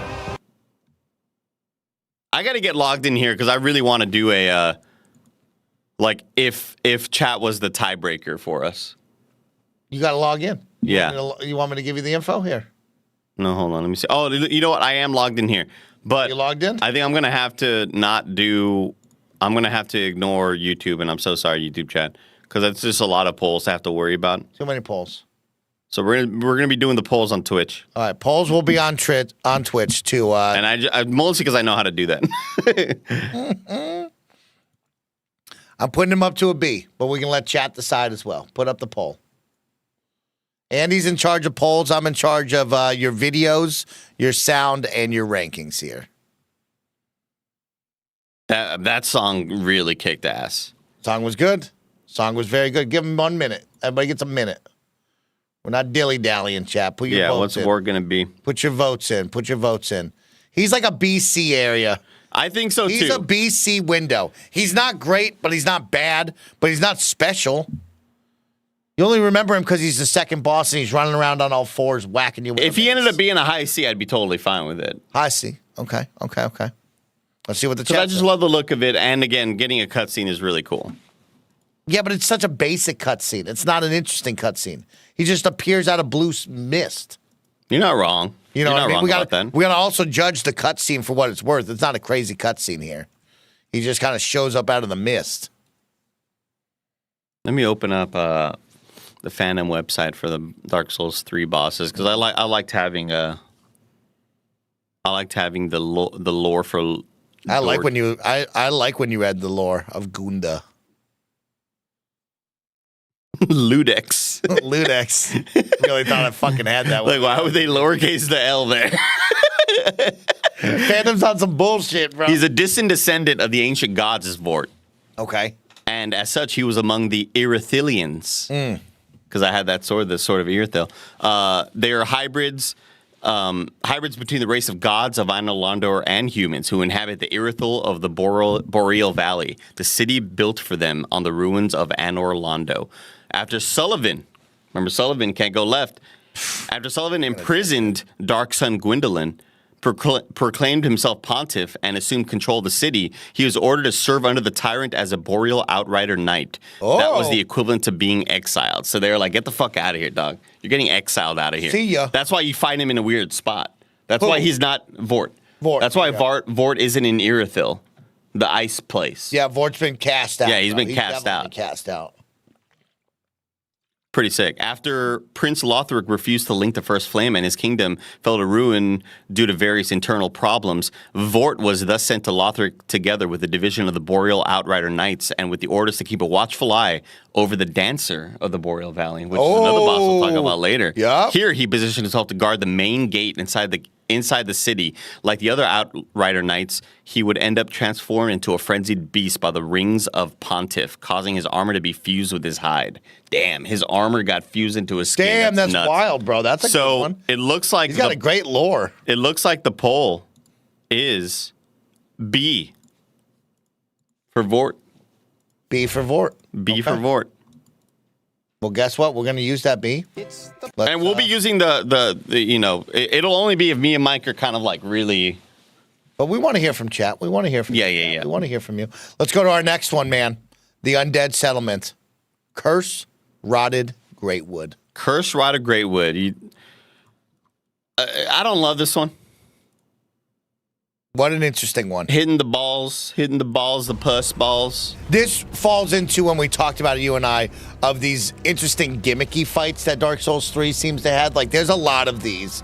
And hitting the puss balls in his sack area and in the gooch and in the butt, not my favorite. Here's how I know. Here's a great indication of whether I think this is a good boss or not. When you die, you're not like, I'm excited to get back into this one. This one you're not excited to go back to. When you die in a boss, or when you die in a boss and you're dreading doing it again, that's how I know you haven't really made a great boss. You want that thrill of, I can beat this. I just wanted to it was mainly me just wanting to end it. Recently when I was doing my Bloodborne playthrough and I was fighting the Witches of Hemwick. Yeah. And I felt like I was going to die. And once I beat it, I was like, thank God I didn't want to do that again. Yeah. Because it's more laborious. It just feels like a chore, you know? And I would put this dude at a D. Let me give some positives to this guy. Okay. You ready for some positives? Let me hear. The run up to him with the jabroni firing giant arrows at you and your enemies, pretty cool. Pretty fun. But not necessarily part of it. I get it. Because you could just skip that. Yeah, you don't have to. I'm just saying, like, these are some of the things that stood out to me, right? I like the run up of getting shot at by the giant arrows, and I like this moment coming up where he smashes through the floor. Changing the sort of like scene, changing the area. The area. I thought this was very cool of like, oh shit, we're going through the floor. This is fucking kind of wild. a neat surprise. Yeah, it's a nice little surprise. I honestly think falling through the floor keeps it from being an F rank. That's why you give it that D. That's why I'd have it in the D area. Okay.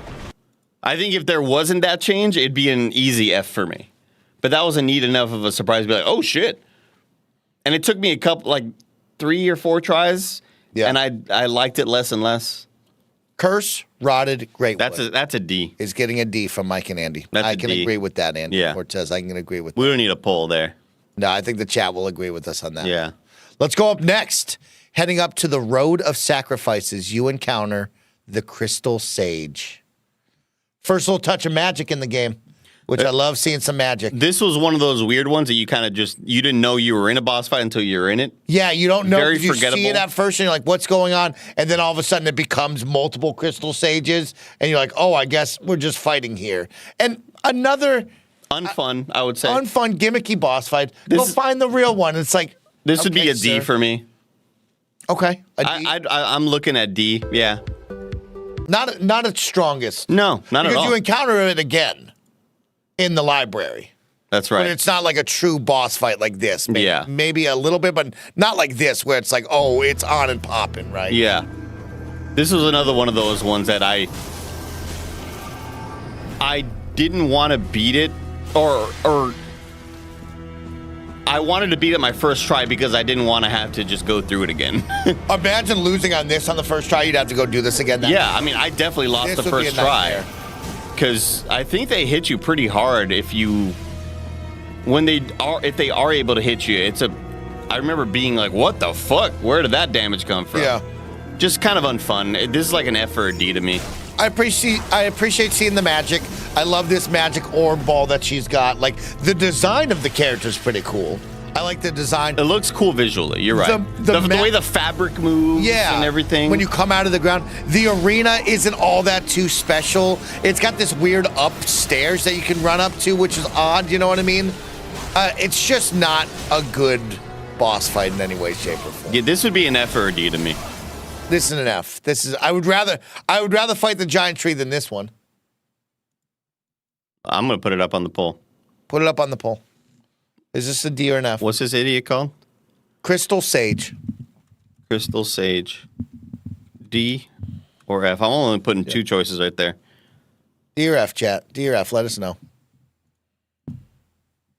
Let me hit you with this. The 2 scholars are spiritual successors of the legendary Grand Sage Logan, big hat Logan, wearing hats similar to that of the legendary sorcerer as a symbol of their pedigree, and possess a scroll containing the sorceries and research of Seath the Scaleless, the big dragon, which led to Logan's records of crystal sorcery, a branch of sorcery that the 2 sages had carried on, allowing them to replicate Logan's sorceries that utilize the power of crystals to their fullest as a medium for souls. There's a lot more stuff in here. The sages would thus continue work on the research within the Grand Archives, even taking Daughter of Crystal Crimehild as their pupil and crafting weapons and casting tools. Uninteresting lore, just like an uninteresting boss. D rank is leading right now. I could have sworn this was going to be an F. It's a D rank. Above or below the tree? You get to decide. Below. Below the tree. Below the tree. Okay. Remember, anything to the left-hand side of our rankings means the highest of the grade. Anything to the right means the lowest of the grade is how we will play this out. Correct. Up next, Andy, you go to Fair and Keep, and you meet the Abyss Watchers. Abyss Watchers. This one's lit. Cool. This one's lit. You have to get out of, unfortunately, the shitty swamp to get to this fight. And the shitty swamp does take a lot of time and is really unfun. But, like, it's an interesting idea of, like, run around this scary swamp and light the 3 beams to then open up the door, right? But like, it's not a fun time, especially when you die and get lost in the swamp. You just have no idea where you are grounding wise. But once you get past that, man, dude, wait until you see these cutscenes, bro. I mean, it's fucking lit. It's the coolest intro. It's an intro that I let play multiple times when I streamed this. Yeah. It's one of the coolest intros. That gives it a lot of points. The fight, less cool than I wanted it to be, but still neat. Really? Oh, you didn't like the fight? I didn't love the fight. I thought the fight was okay. But I think the setup and everything about it kind of gives it a lot of extra points for me. I love the fight of, oh snap, he's beating my ass. Oh wait, another one woke up and is technically on my team unless I swipe at it. I like that. I thought that was cool of, there's multiple Abyss Watchers now on there fighting each other and I can kind of get in there, poke a little bit and get out of there. I thought that was cool. This fucking stance right here, Yeah. the coolest This screenshot cool. moment. This is cool. And then when it wakes up in that second form and goes fucking crazy. Damn, look how badass this son of a bitch is. The Abyss Watchers were the main component of the Undead Legion of Pharaon, a special fighting force formed to combat the threat of the Abyss. Taking inspiration from the Wolf Knight, that's Artorias, the Abyss Watchers themselves sought to utilize the techniques of Artorias and partook of wolf blood to do so. Now equipped with the strength of Artorias, they became intensely strong and agile, fighting in a coordinated and sporadic pack akin to wolves. 2 cutscenes too. Mid-cutscene fight. Shit, I forgot that. Swords on fire. It's in freak out mode. I forgot about And that. he goes ham. Soundtrack does slap. It's hard to not say A for this. He is one of the top 3 bosses of Dark Souls 3, in my opinion. Damn, so you're thinking S, probably. Yeah, I think these are the ones that you remember out of Dark Souls 3. I think I remember it mostly because of presentation, but it was the fighting of it that I didn't think was as interesting as it could have been. Just too generic. I mean, I love the fire trail. No, I mean, yeah, you're right. As I'm looking at the second phase, is definitely a lot more memorable. Yeah. He's tough, man. He was a tough fight. It was a cool fight, too. Very cool. A is, I mean, yeah, man. I mean, A you're selling me more on S right now. We could talk about the big 3, but like, I truly believe that this fight is one of the ones you remember from Dark Souls 3. And when you talk about, if you're remembering it, like it's GOAT status, that means it's an S to an A, for sure. It's really hard to not say S right now. Now, the But more we I can look at this. just like me and Cardi with the flags, we can move them afterwards. You know what I mean? We can move this down or up if need be.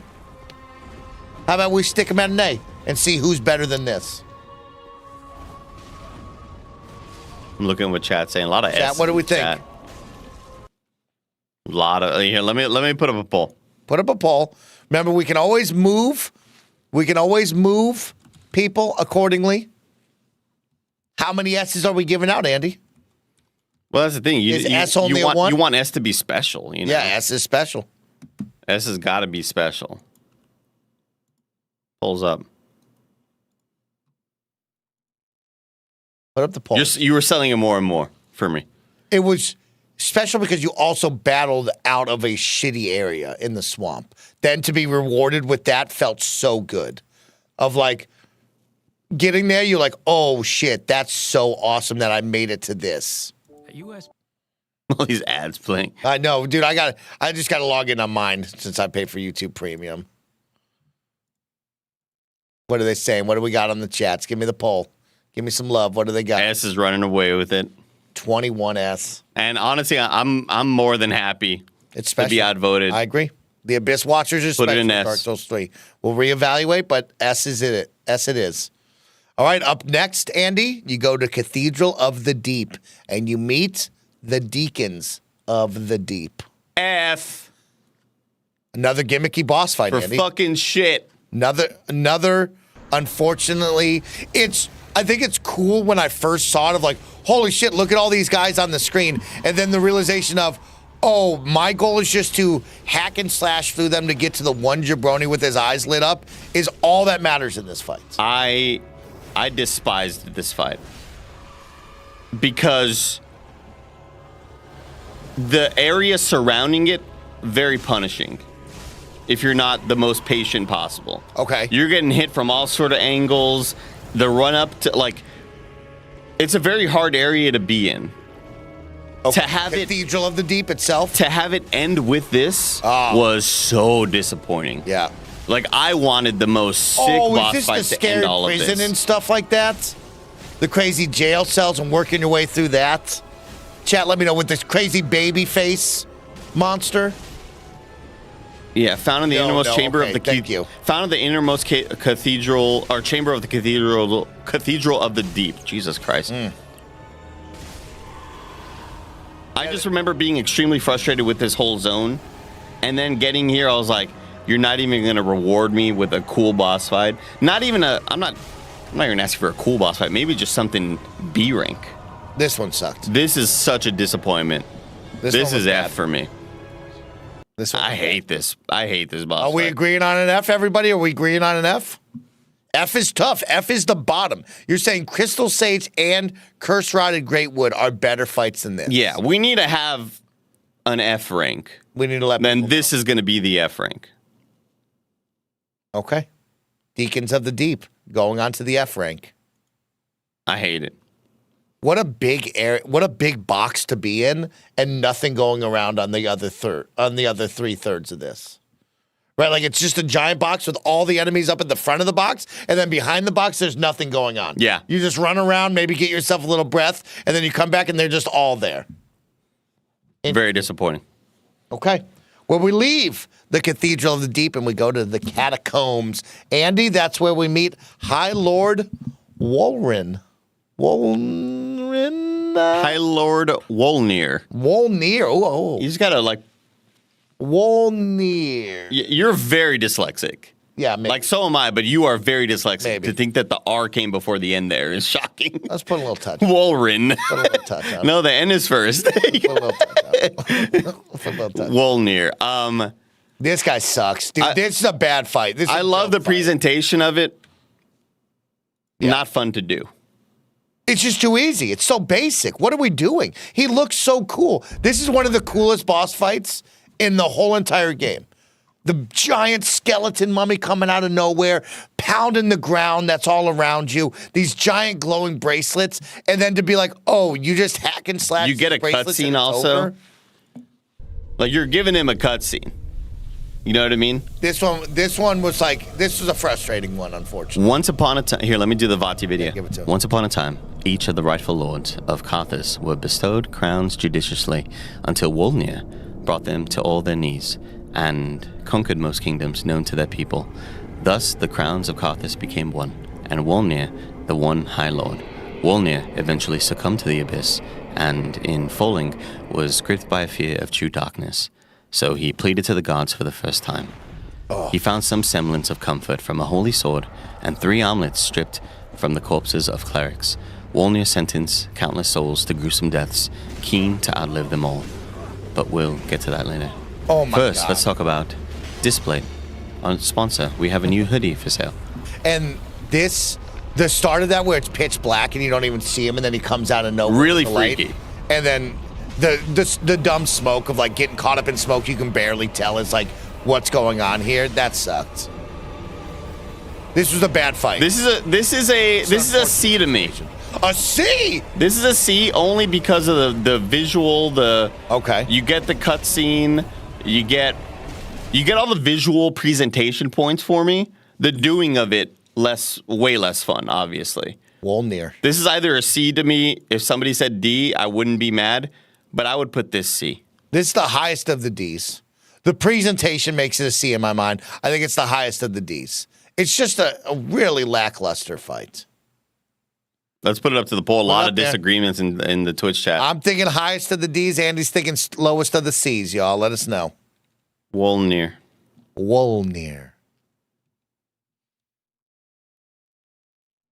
Polls up. After Wolnir's fall to the abyss, grave-wooden pyromancers discovered the abyss black flame and pioneered new pyromancies.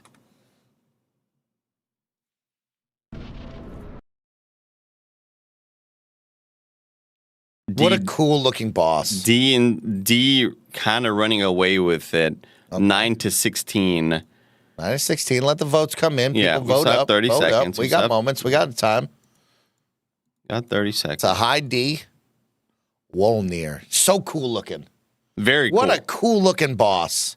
I think that's a lot of Dark Souls 3. It's very cool looking, but not a lot of like substance and like, oh, this is what I wanted. Looks like D is going to take it. All right, we're going to put it at the high D. Above Curse Rotted Greatwood? Yeah. I agree. Absolutely. I agree. Let's go on to the next one. The Smoldering Lake, where you meet the old Demon King. Andy, what do you think Prince? of this one? I got Demon King fight. Demon King is what this guy's name is. Oh. I could have sworn. Hold on. Prince. Oh, old Demon King. Yeah, this is the. Okay, Yeah. Prince is a different one. So this is a boss look that has been used over and over again in Souls games. We've seen this in Demon Souls. We've seen him times. everywhere. He's big. He's going to smack you with the hammer. He's going to ass drop you. Nothing too special besides he's lit up on fire. And like, and your standard kind of bipedal attacks. Yeah. Blows down that fire there. Old Demon King was one of the many demons born from the Chaos Flame, and according to its soul's description, was the last remaining demon to have been alive before the Chaos of Izalith was extinguished, making it one of the oldest living beings in existence by the time of Dark Souls 3. After the destruction of the Bed of Chaos, the line... Remember the Bed of Chaos? That's a shitty fight from Dark Souls 1. Remember you run all the way down, you do that little slide down? Yeah. And then it's the big tree, and you have to, like... knock out the things, and you have to roll perfect. That's an F rank. That's an F rank. Fight on the left-hand side. You kill the thing. That's an F rank. That shit sucks. After the destruction of the Bed of Chaos, the line of demons began to decline with no means of maintaining it. In spite of the mass extinction, the Demon King persisted until the events of Dark Souls 3. With the Chaos Flame extinguished, it is slowly withered away. When the King's health falls low enough, its inner fire will extinguish, and it will keel over helplessly. This is gonna be a high C for me. A high C, okay. Because it's got, mechanically, it's got what you want in a Souls fight. You know what I mean? Like, Yeah. it's not really doing any attacks that are going to annoy you. Yeah. It's not doing anything, amazing enough to put it in a higher rank. I think C is like a perfect spot for this dude. He's the basic Souls boss. He's a C. bipedal. This is it. He's got a This is what you're melee. gonna get. He'll blow out fire, and you have to avoid that. This is as generic as it gets. You're going to get this often. Yep. But I like it. It's junk food. This is a junk food fight for me. Okay. You know? I agree with you. I think it's just a basic C fight here. A basic C fight with him. Very interesting area. A very cool, the Smoldering Lake is very interesting. Yes. You have the giant fucking bow and arrow thing shooting at you from up top that you got to identify. You got a scary fucking fire worm in the mix of it all. Pretty cool over there. The actual lead up to this, a lot going on, which was made it fun, but also frustrating. And crabs. A lot of crabs. Always crabs. Always crabs. Up next, Andy, this is when people say the game starts. Pontiff Sullivan. Old Ponty. Let's talk about Ponty, the man who can't turn left. He has such a cool sword combo of that purple and red. I think this is an A to me. Okay. I love the look. This dude is iconic visually. You're right with the double sword thing. Yeah. He looks This cool. dude chose these swords because they look sick. In a badass cathedral. And he wanted to be like when people draw fan art of me, I want to be iconic in my look. Okay. I love the moveset. I just think he's a sick dude. I agree. He's an A. He's an A for the game. He's definitely an A for the game. He has the looks of a Dark Souls boss. He has the presentation with the arena of a Dark Souls boss. Yeah, great little zone that he's fighting in. A lot of church. swinging around in, a normal Dark Souls fight that you would get of hey, find the weakness, which is hang on the left-hand side or his hip, and just attack that and exploit that. It's a good fight. It's a solid A boss. I think he's difficult enough as well that he had the challenge for me. Yeah. Because I didn't have the chat telling me to hang on the left hip. So I identified that. Yeah. I identified. Oh, did you? That. Okay. Yeah. Okay, gotcha. Chat knows. I lock in. Okay. This is crazy. when he gets the wings and starts flying around at you. This is good. I just didn't like it of like, oh, this feels like the first boss of the game. Out of all the bosses you fight, he has the most presentation. He feels like the biggest threat that you've seen thus far. And then it's just kind of weak once you identify and battle him. Okay, gotcha. And then he has the ghost guy. That shit will go. That was a cool added challenge. Yeah, that goes crazy. I mean, this is really got to hustle. Honestly, the more I think about this, like it's personally closer to an S for me than an A, but I'm more than happy enough to give it an A. Let the chat vote. I'm in an A. You got it. You got an S. I like that. Let the chat vote. Let's put it on there. Pontiff Sullivan. I'm trying to get the spelling right.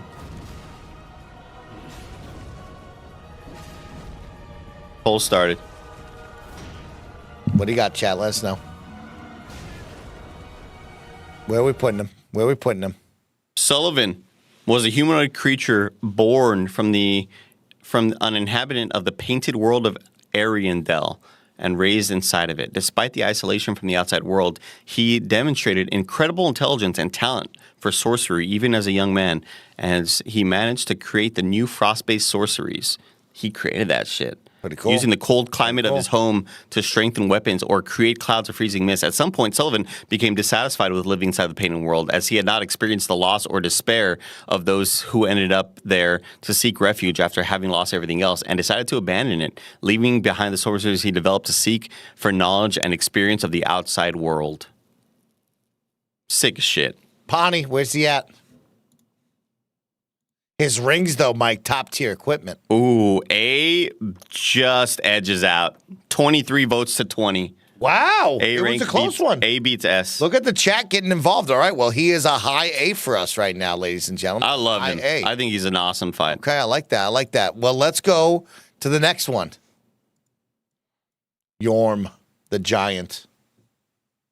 I mean, cool lore. Simple fight. Simple. But the lead up, like if you had done everything with Onion Knight. The Onion Knight coming in, that was lit. That was lit. It's some of the hypest shit of all time. It was very cool. Yeah. Like, it's cool as shit, presentation wise, scale. This is probably going to be a high B for me. Okay. Fighting, I would say it's a weak fight. D or it's C, a gimmick. But everything else is so cool about it. Okay. Long ago, the grand giant Yorm, the descendant of an ancient conqueror, was asked to lead the people once subjugated, serving both as their shield and blade. When there were those who doubted him, he gave them a giant slaying sword to show his trustworthiness. Yeah, that was sick. He risked everything for his people in the front lines, fighting vigilantly as a one-man vanguard. It is stated that he lost someone near and dear to him, and as a result, he forsook his great shield. Afterwards, he noticed his machete to allow for two-hand use, giving him an even more ferocious fighting style. At some point, Lonely Yorm befriended Sigurd of Katarina, our guy, the Katarina wine mixer, who became a dear friend of his. Due to a curse triggered by the 4 female relatives of an unknown oracle, which also turned them into careless, greedy creatures, the profane flame, a flame that never goes out, formed. Yorm became a Lord of Cinder to put the profane flame to rest, even as they spoke insincerely of his role.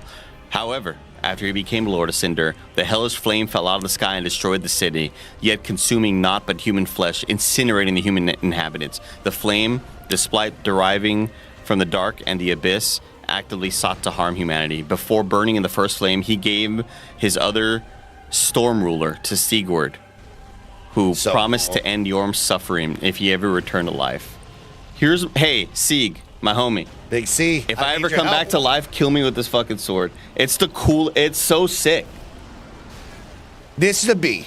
As much as I hate this fight because it's so basic, it's a B. Because when you look at the rest of them below him, he at least is very cool. He's pretty iconic for this game. He's iconic as shit. He's the meme, man.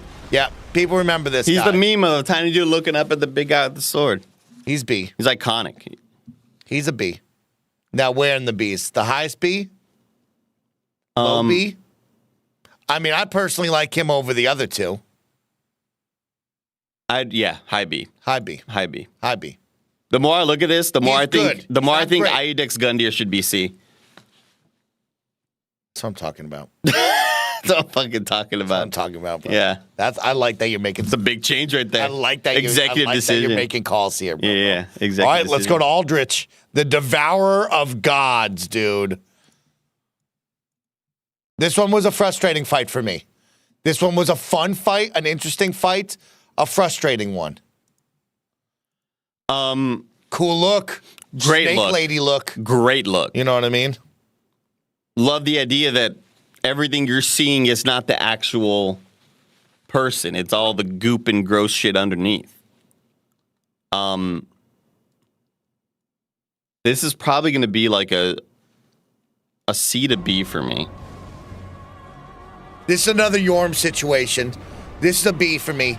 Probably a high B over Yorm, just because of how gross the character looks, the spear/wand that they possess, and the kind of speed and like swinging capabilities that they have of like the area of reach around them you got to be mindful of. The bow and arrow spell up in the top and you got to outrun it to get away. The fire that they'll put all around them. There's a lot to really digest and work in this area. Also, the big missile spell that you have to be mindful of if you've gone too far away. Like, there's a lot going on. This is also technically the first time that I ever beat Gwendolyn. Because you fight Gwendolyn in Dark Souls 1 as an optional boss. Okay. And I was so annoyed with it. It's a terrible fucking fight. And the corpse you're seeing above is like the body of Gwendolyn. Yes. I would give this like maybe a C. I think visually it's really damn cool. I didn't love the fighting of it. I didn't love the mechanics of it. Really? You didn't like this? I just think it looks sick as shit. It looks sick as shit. I liked finding where they were going to be, getting to it, getting aggressive right away. This is a tough one. This is one of the tougher fights for me in this game.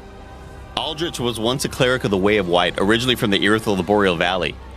Despite his role as a man of faith serving the gods, he was actually a depraved being who took pleasure in devouring humans and hearing their last screams. For the cleric, eating people became a routine, and he continued to do so for so long that it took once his own body bloated, becoming melted sludge. His depravity had continued for so long because around the same time Sullivan had risen to power in Irithyll, imprisoning All-Father Gwendolyn and corrupting the ranks of the church so much that even MacDonald, an archdeacon of Irithyll, freely indulged in dark sorcery. I want to read the part where we get to... Give me. I'm just trying to look for the parts that are more... God damn, this is a lot of lore. Holy That's pages fuck. of lore. But together they followed Aldrich in his new crusade. Eat Allfather Gwendolyn, the king of gods of the city that was once his home. So again, ate Gwendolyn. Fucking just loved eating humans. Yeah. It's just such a gross, messed up story. Yeah. I think the lore is sick as shit. Okay. But the fighting of it, I just didn't love. Presentation, I love the art of it. Yeah. Where are you putting If it? this one high C or low B, I'd be okay with it. Interesting. I'm going high B. This is above Yorm. Put it to the polls. Above Yorm. Above Yorm the Giant. Man, I don't know about above Yorm. 100%, bro. Because Yorm the Giant, all you have to do is charge up the sword and shoot it. At least on this one, I have to dodge. I have to actually fight in the game. But just way cooler lore, though, with Yorm. All right, I'll put Hit the polls. Pokemon go to the polls, y'all. Aldrich. It's a proper fight, Notorious says. Yep. I'll put Aldrich B or C. Okay. And then we'll do above or below Yorm. I like that. I like that. Above Vort Yeah. for you? Okay. Just to make it clear of where we're putting this. Above Vort, what do we think, chat? Polls are running around with it. It's just B. I'm just gonna end it right now. End it right now, and let's get to where they really want to know. Yeah. Is it above Aldrich or Yorm? Or Yorm or Vort? Where's it going? Above or below Yorm? Also, chat, hello. Don't forget that you can support me and Andy and the team here at Kind of Funny through Twitch and on YouTube. If you're watching live on Twitch, don't forget you can enjoy ad-free viewing. You can support the channel by helping keep the lights and mics on with your tier 1 through 3 subs or for free with Prime Gaming. You can also gift subs if you are so kindly generous to fellow Kind of Funny best friends out there on Twitch to be able to watch ad-free as well. Or you can be like MR over on the YouTube side of things, who has become a Kind of Funny member on YouTube, joining us at the $10 tier to get the very best of Kind of Funny each and every weekday. And shucks, I think I'm doing Gregway today, so you're going to get a Snowbike Mike Gregway video. Nice. Yeah, that'll be fun. Lemon Bendy has subscribed to the tier 1 level for 25 months. Thank you, MR, and thank you to Lemon Bendy for your support. It is tied.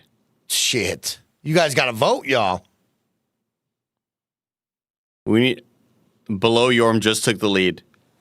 Okay. It's tied again. Oh, shit. Y'all got It's tied again. Below Yorm won. Below Yorm won, Yorm. 16 to 15 in the last millisecond. We'll take it. We're gonna that go was below crazy. Yorm, chat. There we go. That was crazy. Okay. Up next, the dancer of the Boreal Valley. This was a fun fight. Dancer's cool as shit. I think I may have one time the dancer, or maybe I had to do twice. But I think I handled the dancer a lot better than I did way back in the day. Dancer's beautiful, stunning, intense, fun. The dancer's another iconic boss. This is an awesome song as well. Yeah. This is probably going to be an A rank for me. A rank. I love the look. I love the movement. It's so freaky. You get a cutscene. Sick cutscene of the guy with the sword in his neck. Like, they knew that they were doing something cool with this dancer. They were cooking. They were like, yo, this is one of our best. Yeah. They said, this is one of our best. Get ready to enjoy. It's so badass. Challenging. The dancer is a direct descendant of Guinevere, Princess of Sunlight, big boob lady. And as such, she was among the Irithilians, hybrids between the race of gods of Anor Londo and humans who inhabit Irithil of the Boreal Valley, the city built for them on the ruins of Anor Londo. After Sullivan imprisoned Dark Sun Gwyndolin, proclaimed himself pontiff and assumed control of the city, he bestowed a set of paired enchanted swords to the dancer as a symbol of her new subjection to the tyrant, as they were enchanted with dark magic in the right hand and fire in the left, mirroring those of pontiff. After that, he ordered her to serve as a dancer in his service. After Prince Lothric refused to link the first flame and his kingdom fell into ruin, Sullivan would order the dancer to serve as a boreal outrider knight, just like Vort. That was the equivalent to being exiled. These knights, before being dispatched into foreign lands, were given the eye rings of the pontiff with the power to transform them into savage, raving warriors who only knew to serve as mindless guards, thus ensuring Sullivan total control over them and preventing them from betraying him. Cool as shit. One of the cool, like, the sort of like spiritual cloth flow, all of that. Man, this is close to an S for me, actually. Shit, this is close to an S for me. The armor set, oh shit, the armor set is really cool. That's close to an S for me. I think it may be an S. I think it's an S. I take it, it's an S. Dancer's sick as shit. Yeah, she's an S. She's one of the best. Yeah. She's one of the most memorable ones, one of the most fun fights. You can see her in other bosses in the future games. Oh, yeah. Of how she moves and how she sways. The weird flowiness. Yeah, it's an iconic fight. It's an S. It's an S tier. I like that. It's an S tier. I like that. Dragon Slayer. Dragon Slayer armor. What do you think about the Dragon Slayer armor? This is kind of a generic-ish one. Okay. This is like just top level. This is like a high C, low B to me. Does nothing special to really stand out. I'm thinking C automatically. I go back. He's to got C. the giant thing above him, though. There's a lot going on the fight in the bridge here with him. He's the. If you were to say Dark Souls and show somebody a photo of this, they would think he's a Dark Souls boss. I guess he's just like the generic what you think Dark Souls bosses look like. Dude with a big shield and a big giant melee shield, weapon. the thing's lightning and powered, and he's just chasing you around trying to murder you. I really like the setting. Reminds me of the Pursuer. You haven't met the Pursuer yet, but you'll meet him one day. Here's my thing. I always thought the big flying angel dudes. Yeah. I thought they were involved in the fight. Okay. I thought I had to shoot them at one point. Yes. And I was like, oh, they're just kind of there. Never mind. I mean, it's a cool move set. It's a cool look. The more I look at this dude, the more I'm thinking B than C. Because I really enjoyed the fight, and I like the move set a lot. Yeah. He's just pretty generic and basic. Yeah, but not in a bad way at all. No, not in a bad The way. more I'm looking at this, it's looking like a B to me. Let's take a look at our B's and C's. It's a cool, fun fight. Let's take a look at our B's and C's, chat. If it went high C, I'd be okay with it, but I really enjoy that fight more than I did the 2 in C right there. Dragon armor. I mean, I think he's better than... Is he better than Vort? He's not a beefed up Havel. This dude is fast and got a whole bunch of stuff in his kit. I think he's better than Vort. I think he's better than Vort. I think he's better than I'm Vort. there with you. I think he's better than That's Vort. a B, yeah. He's better than Vort. I agree with No that. pull right there. I agree with that. No pull needed. Ooh, okay. The Consumed King. Ocelot. My Ocelot. This is a weird one. This is a weird one.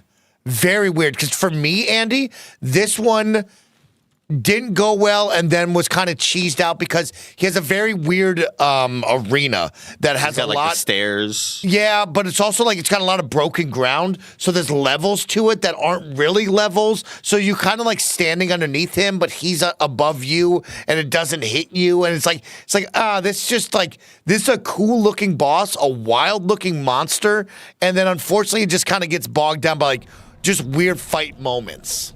I think the dialogue in it, in addition to the cutscene, the baby, yeah, gets it higher for me than I would have initially given it. Okay. Because it kind of reminds me of the sort of meme status level of curse you, Baal, in Elden Ring, yeah. It's just weird enough. I like the weird boss. I want bosses like this in my Souls game. Yeah. I don't need a guy in armor all the time. I just didn't love fighting him. He's a weird looking dude. He's wet looking. This dude, I think, he does the typical bipedal moves you always talk about. Yeah. It's not like he's doing anything out of the ordinary. He's just a giant monster with a staff, and he's going to swing like usual. I just wish I just don't need the lore to be this long on him. But he wanted to transcend to become a dragon, I believe. Okay. Oceros once again fathered a child with Guinevere, believing that a descendant of dragons would make a worthy champion. Once he obtained his child Ocelot, Orceros retreated with his royal guard to the royal gardens close to the Firelink Shrine, completely ignoring the state of his kingdom to protect the child of dragons, who represented the culmination of his desires and the only thing left in his life. Despite everything, the king was not even able to see Ocelot, holding him tightly in his palm and relying only on his madness. The weird one. This is maybe C to B for me. He's doing very similar moves to Vort. Almost same moves to Vort.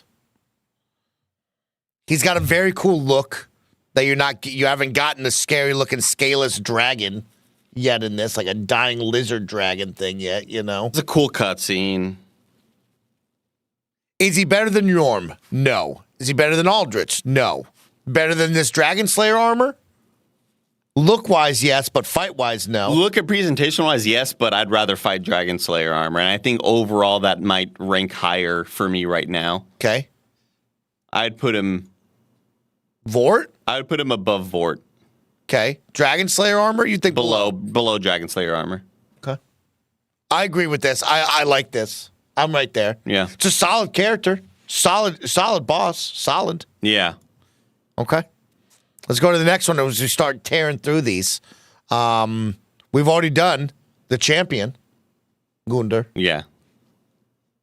We go to Lothric, the younger prince.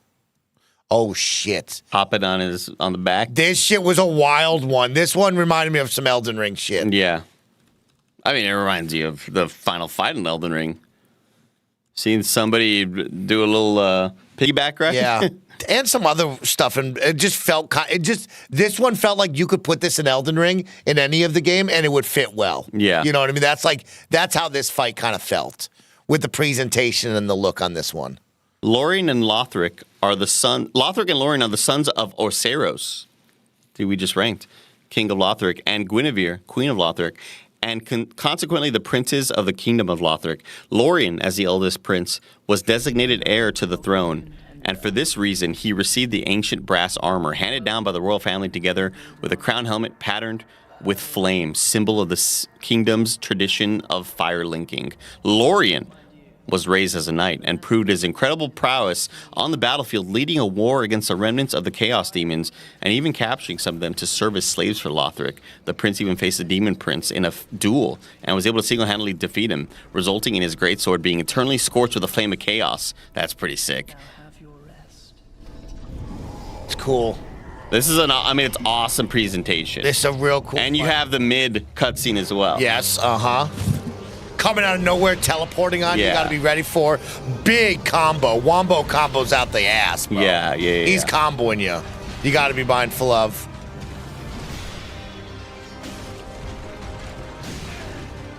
I'm thinking like this has got to be like A for me maybe. This is one of their best fights, not their best fight. This isn't the one you remember. Right. But when you see it again, you go, oh, yeah. That was a good fight. I remember that. That was a cool moment for sure. So I'll get you with an A for sure. I'll get you up Let there me with just see an this A. cutscene. Yeah, let's watch some cutscenes. That's right.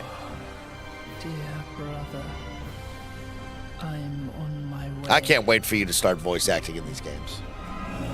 I'd be killing it. You can do this shit. I've You been can do this. killing You've been killing it on the Bloodborne. Yeah. You've been cutting up clips, putting in your reel? No, I need to. Okay. Something to keep in mind. I need to. I'll get to that. I'll get That's there. gonna be my. We'll play that. Yeah, I'll get to that game later. That's a 2025, 2026 thing. Don't worry about it. We'll be there. For that is our curse. Fuck yeah, and then just becomes it. Love that. Chat wants a poll because they think the S tier will win. S tier, chat? No. But the thing is, okay. I mean, you would still be outvoted 2-1. But I'll do it anyway. It's a 2v1. But show us what you got.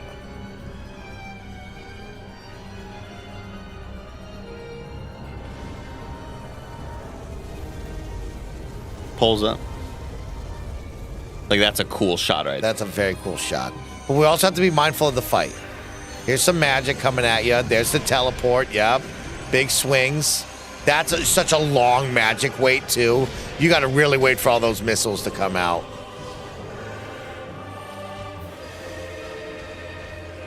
Big swing.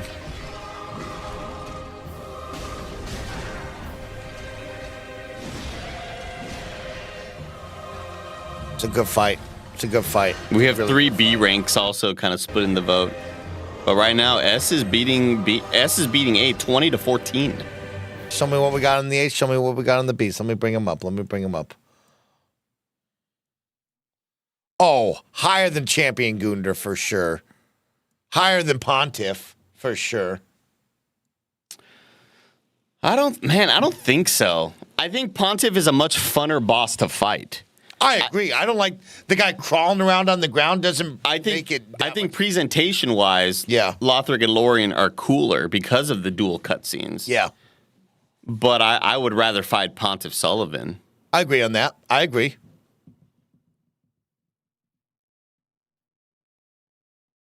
Yeah, I agree with this. I'm right there. S won 26-20. Okay, so there's a lot of A's in there. A lot of A's. You're saying that the chat is saying that this is better than Pontiff. Jason Jones says over the dancers, too. That's that's kind of crazy. That's a wild one. I disagree with that. I like where we got him. I think it's good where it's at. I like where we got him. I like where we're at right there. Let's go to the next one. The Ancient Wyvern. Gimmicky. I don't even remember this one. When you drop down on the head. Oh, shit. This fight, that's bullshit. Yeah, fuck that. No way, dude. No shit. It's a little gimmicky one. Yeah, they got to throw a couple. They got too many gimmicky ones in this. In this game, there are too many gimmick fights. Kind of annoying, this one. A lot of these jabronis fucking fighting for your life to get up to him. Definitely tedious, you know?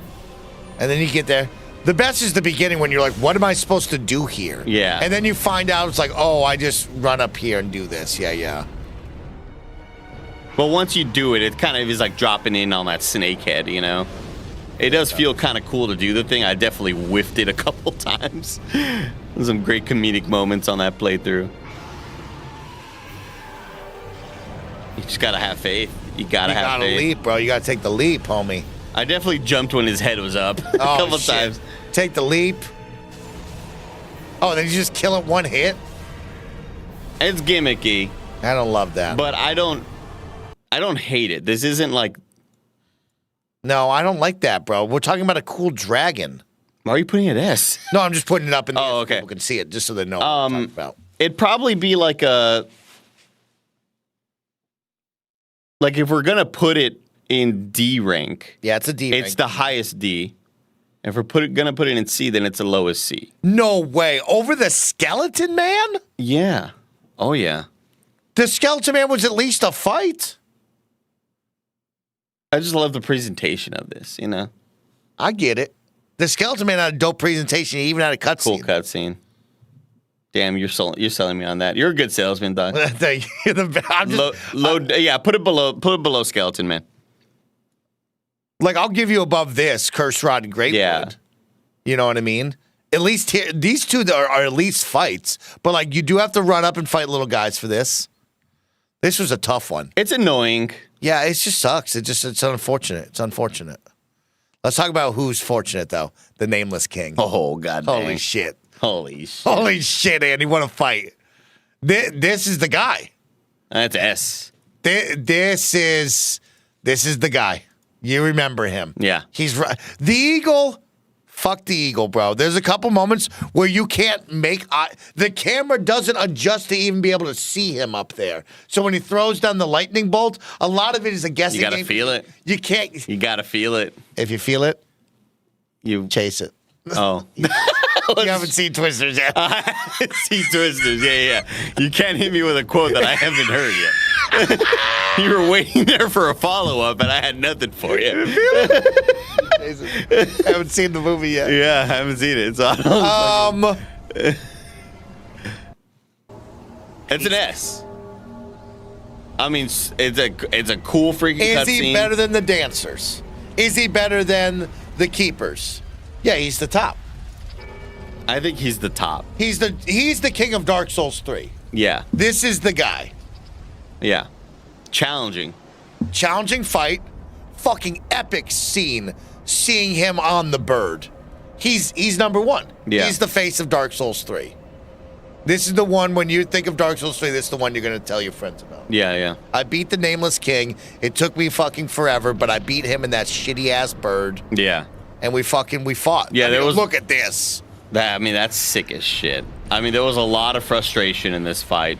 A lot of overcoming challenges. And the first part of just killing the bird.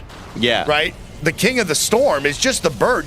That's not even him yet. But it takes time to get to the real fight. And there was also just a lot of hype for it, like personally, anecdotally, or whatever, because I knew that the Nameless King was a hard boss. Okay. I didn't know he was the Nameless King until that second phase starts. and it no longer says King of the Storm. It says Nameless King. You're like, oh fuck, you're the guy. I've been hearing. This is sick as hell. Yeah. He's so cool. Let's just watch this. Just watch this, dude. He sets the tone, dude. Just continue to watch this, bro. I'm not even gonna ask chat. Chat's all over the yes. Chat knows. Damn, when he jams that spear into the bird's head, bro, that's lit. He's awesome as hell. It's a good one. This is a good one. It's a really good fight. This is an optional boss. Like, that's crazy to me. What? Yeah. Oh, we should. The Nameless King is the firstborn child of Gwyn, Lord of Sunlight, the guy you fight at the end of Dark Souls 1. And one of the deities who resided in Anor Londo during the Age of Fire. He was worshipped by the humans as the god of war. During the war against the dragons, the eldest son would have taken part of the fighting together with Dragon Slayer Ornstein, O&S right there. O&S. And his father Gwyn, using sunlight like him to create lightning spears and infuse his weapons to damage the creature's armor. Cool as shit, bro. That's an S. Number one. Move on. He's number one. Don't even worry about it. No question about it. All right, before we get into the DLC, let's finish off the game with the Soul of Cinder. Soul of Cinder. Didn't love it. Kind of underwhelming. I'd give it a B. No. You got to give it an A for the Plin Plin Plon coming back. He's an A. He's got to be an A. Dude, having that music come back was one of the coolest moments ever. Meet Waterpick Sense. Put the fucking boss fight on. Putting it on. We got it on. Okay, no. Get to it. I like the giant fucking burning sun behind him as well. Whatever the fuck that moon thing is fucking wild, bro. Why is what 4K is it? Are you kidding me? This looks so shitty. It's settling in. Oh, there it is. There you go. It's settling in.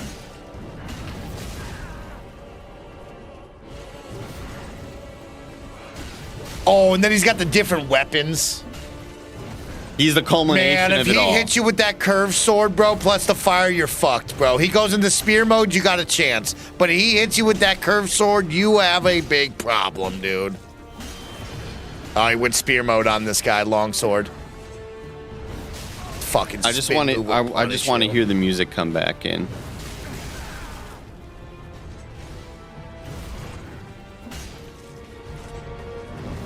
Unfortunately, this person plays with sound effects at volume 10 as well. Yeah.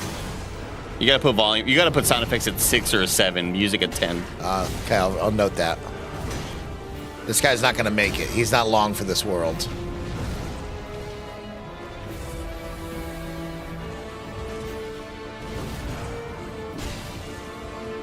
Does he have a second phase, or he just fights you like this, right? Well, the music kind of comes in later.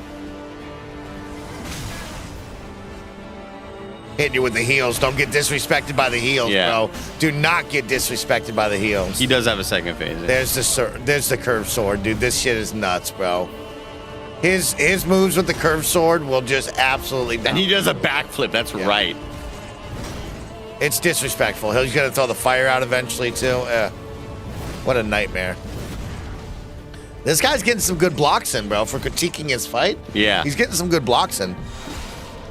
Saving his Estus blast too, like crazy. He He's still has doing well. 12. Hasn't Still got been- 12. He's doing very well. He's meaty. He's one of the meatier characters, though. Got the full Onionite set on too, or the head at least. He's meaty. Let's just get to the second phase. I want to hear that music. Let me take it to the second phase.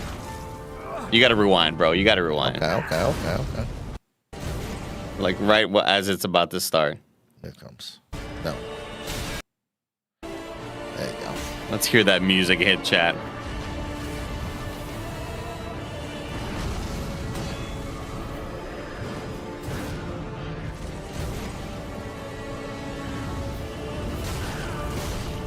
Combo. Woo! Got stuck in that a couple times. There it is.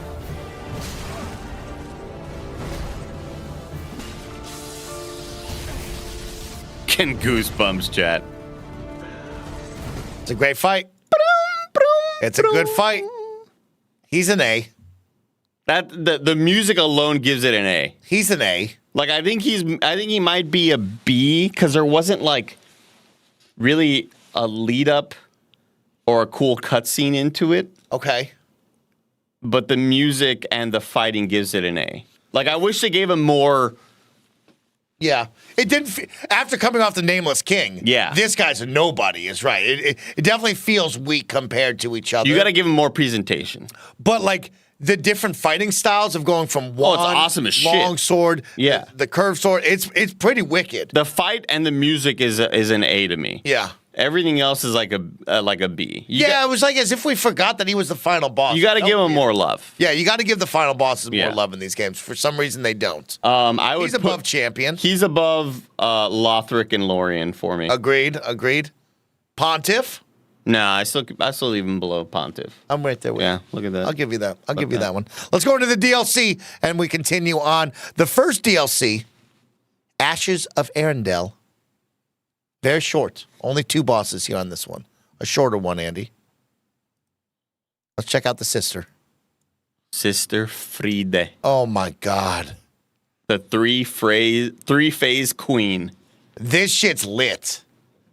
This is a good fight. This is a great This is like fight. Probably S. This is one of the best Dark Souls fights I've ever been a part of. Where I look back on it and I go, this is frustratingly fun and hard. This is it, bro. This is great. This is a great Dark Souls fight. I think it's an S. Fuck, this might be the tippy top for me. This might be over the Nameless King. She's got moves, bro. And then when she wakes up Dad, and crazy. Dad starts going fucking crazy on you.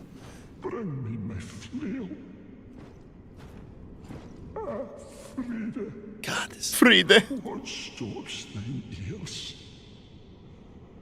Please, my foil. She goes invisible, and if you catch her and you get close to her, you can attack her. If not, she's coming after you.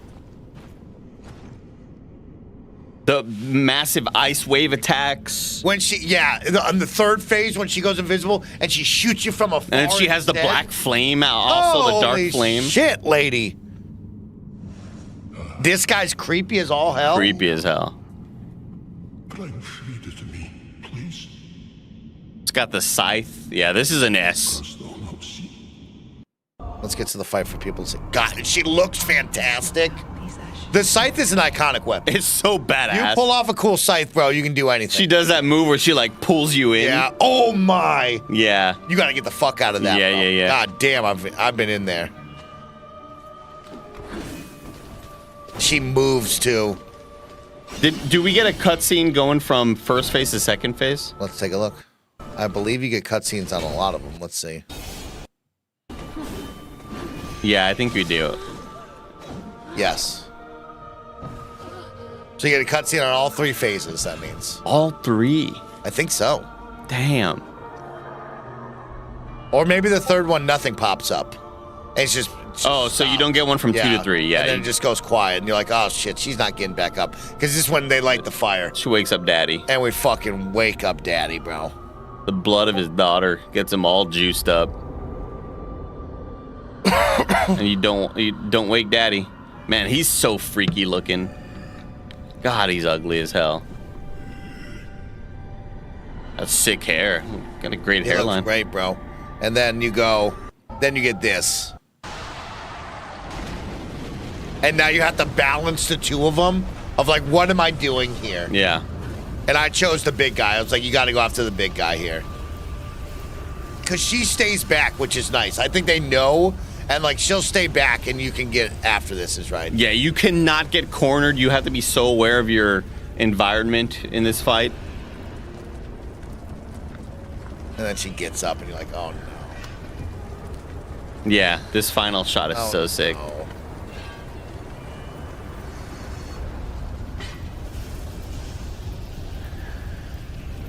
Damn, dog. Look at this shit. Every frame of painting.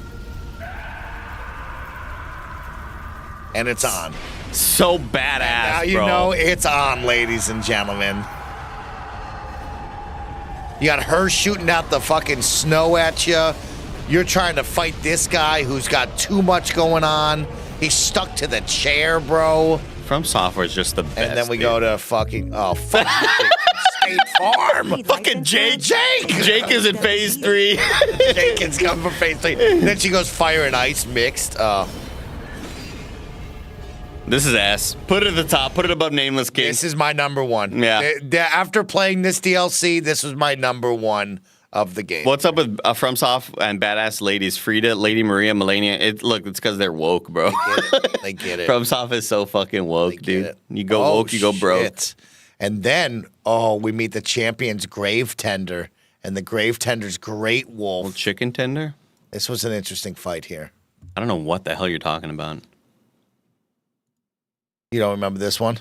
With the giant wolf and the guy in the gravesite? I gotta see it. I don't remember. I'm blanking on it. Get you it. You go to this beautiful setting, yeah. and then this guy Damn, I gets forgot up, about this and he's one. like, yo, we about to fucking fight, and then he's got the wolf. But not this wolf. I forgot about Not this one. wolf, ladies and gentlemen. Yeah. Not that fucking wolf. So many wolves in this one, bro. You're in their world now. I mean, this was kind of a fun fight.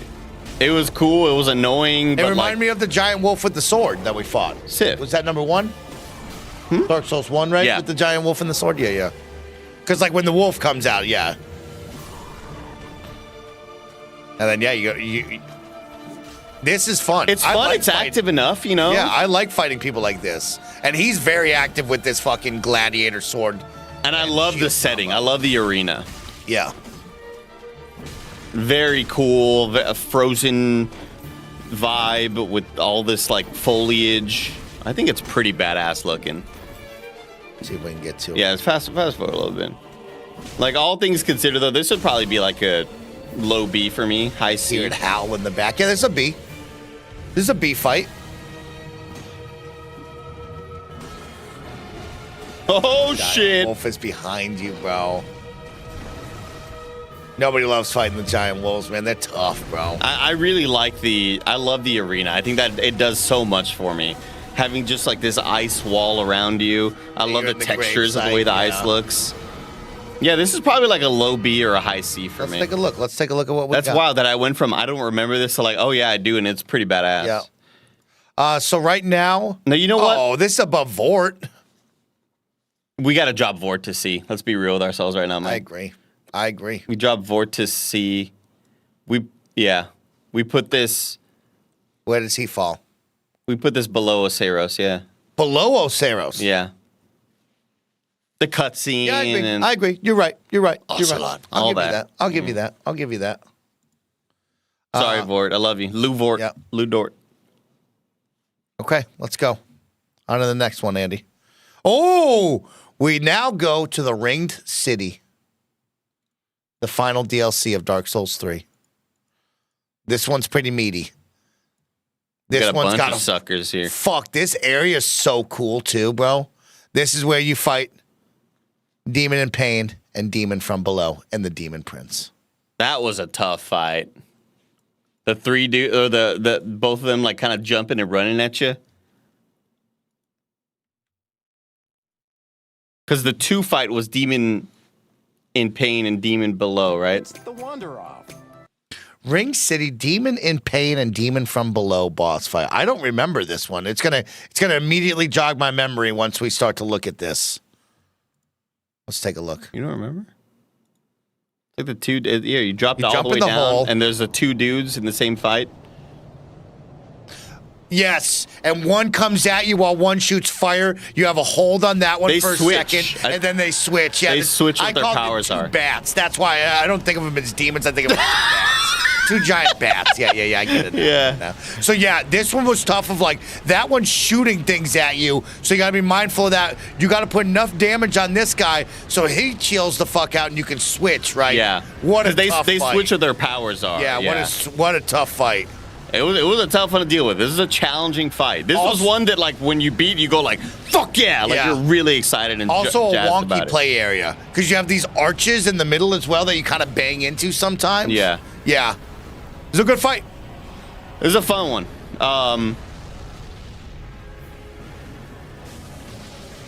I'm thinking of where we put Vort now. And I'm like, is this above Vort in the sea? Yeah, it's above Vort in the sea. Let's take a look. I love the big drop down. Love the big drop down. Like that's one of the coolest parts of it.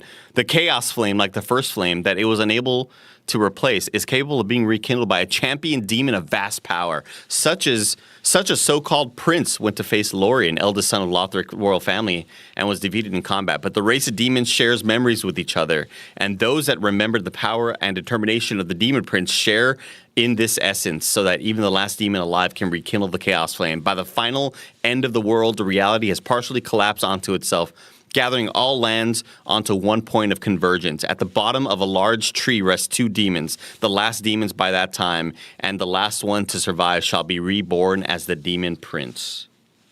I think it's better than the Great Wolf. I think it's better than Osiris. Okay.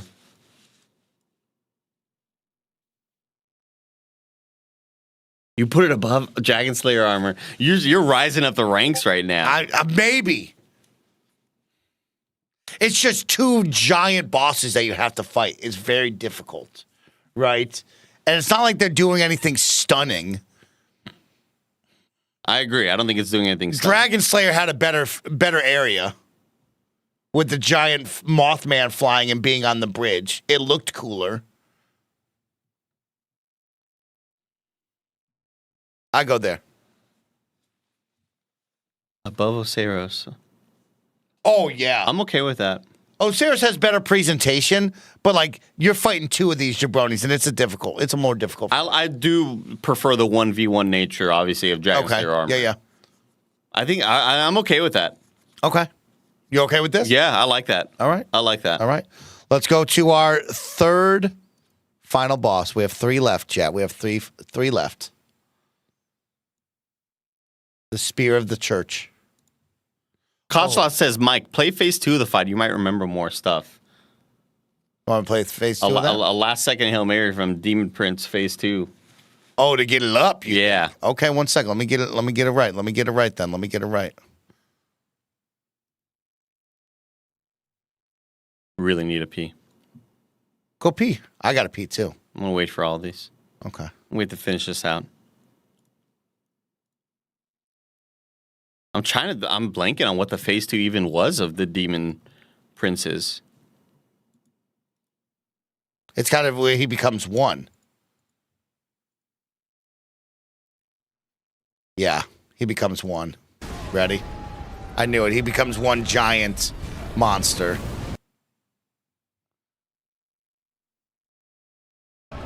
It's the fake out death. And you're like, oh, I did it. Right? Like, thank God I did it.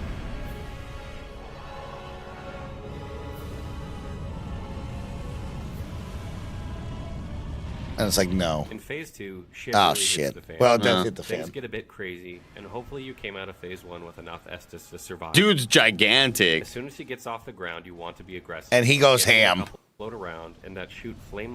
We don't need your commentary, Yeah. but we appreciate it. But we do appreciate it.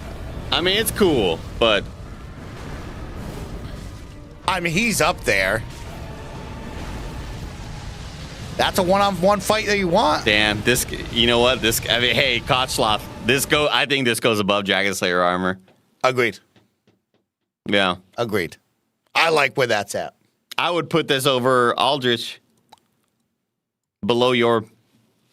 Because Yorm's lore is like just so sick to me. Okay. I'm okay with that. Let's go to the Spear of the Church. I need another reminder of who the hell this fucker was. Oh, you had to look it up. I don't remember. I don't remember what the hell this fight is. I may not have even done it.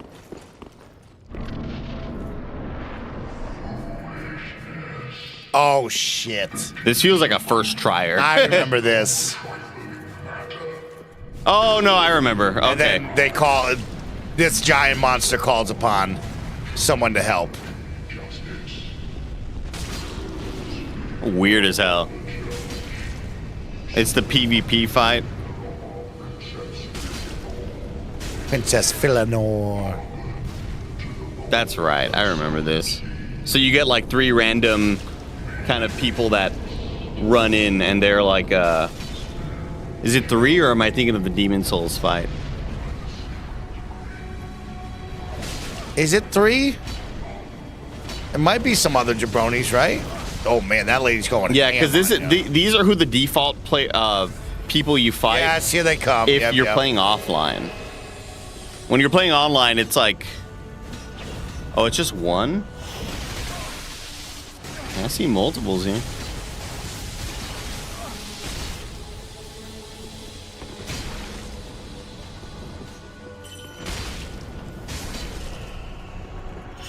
That's not even the boss. Oh shit! Got you through the wall, dude. Ain't nothing worse than that, man.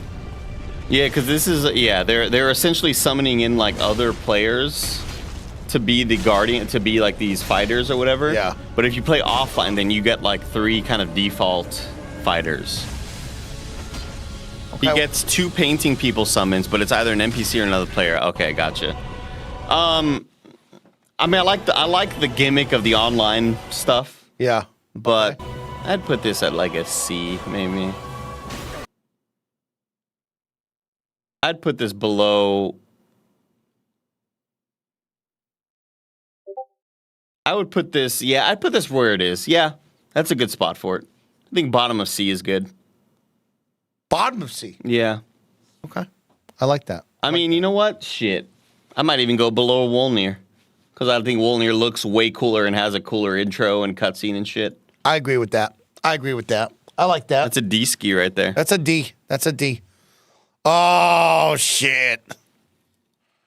We about to talk about it. Dark Eater Midir. We about to talk about Midir, bro. I love it. I love Midir. Fuck Midir. Midir sucks. I love this fight. This fight sucks, bro. It was hard, but it was awesome. This fight is bullshit, bro. This fight sucks. What a cool fucking... We got a purple dragon, and then we just make the worst fucking boss fight ever, bro. I think it's cool. He's always too far. He's always just too far away.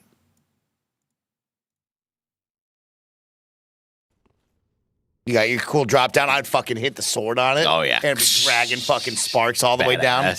It was sick. You took him down before, and then he flies down here, which was sick. Yeah. Cool setup. And then wakes up, and it's like, oh, shit, It's a very cool setup. I'm fighting the boss. I'm fighting the guy. A descendant of the Archdragons and raised by the gods themselves, Midir was tasked with fighting against the Abyss and its creations. His immortality enables him to perform his duties without end, even after the gods have long since perished. But his task has rendered him damaged beyond repair, as the dark has seeped into him and infected him. Also, within the memories of Midir is an old remembrance of a sword similar to that of Seath's moonlight power, but the memory was from not long after the beginning, implying that Midir was born even before the Lord's war against the dragons. Dude was awesome. I just don't like that you're always chasing him around this map. Difficult to hit. Awkward situation of always backing up on you. Never felt smooth. But one of the coolest looking creatures they've ever made, for sure.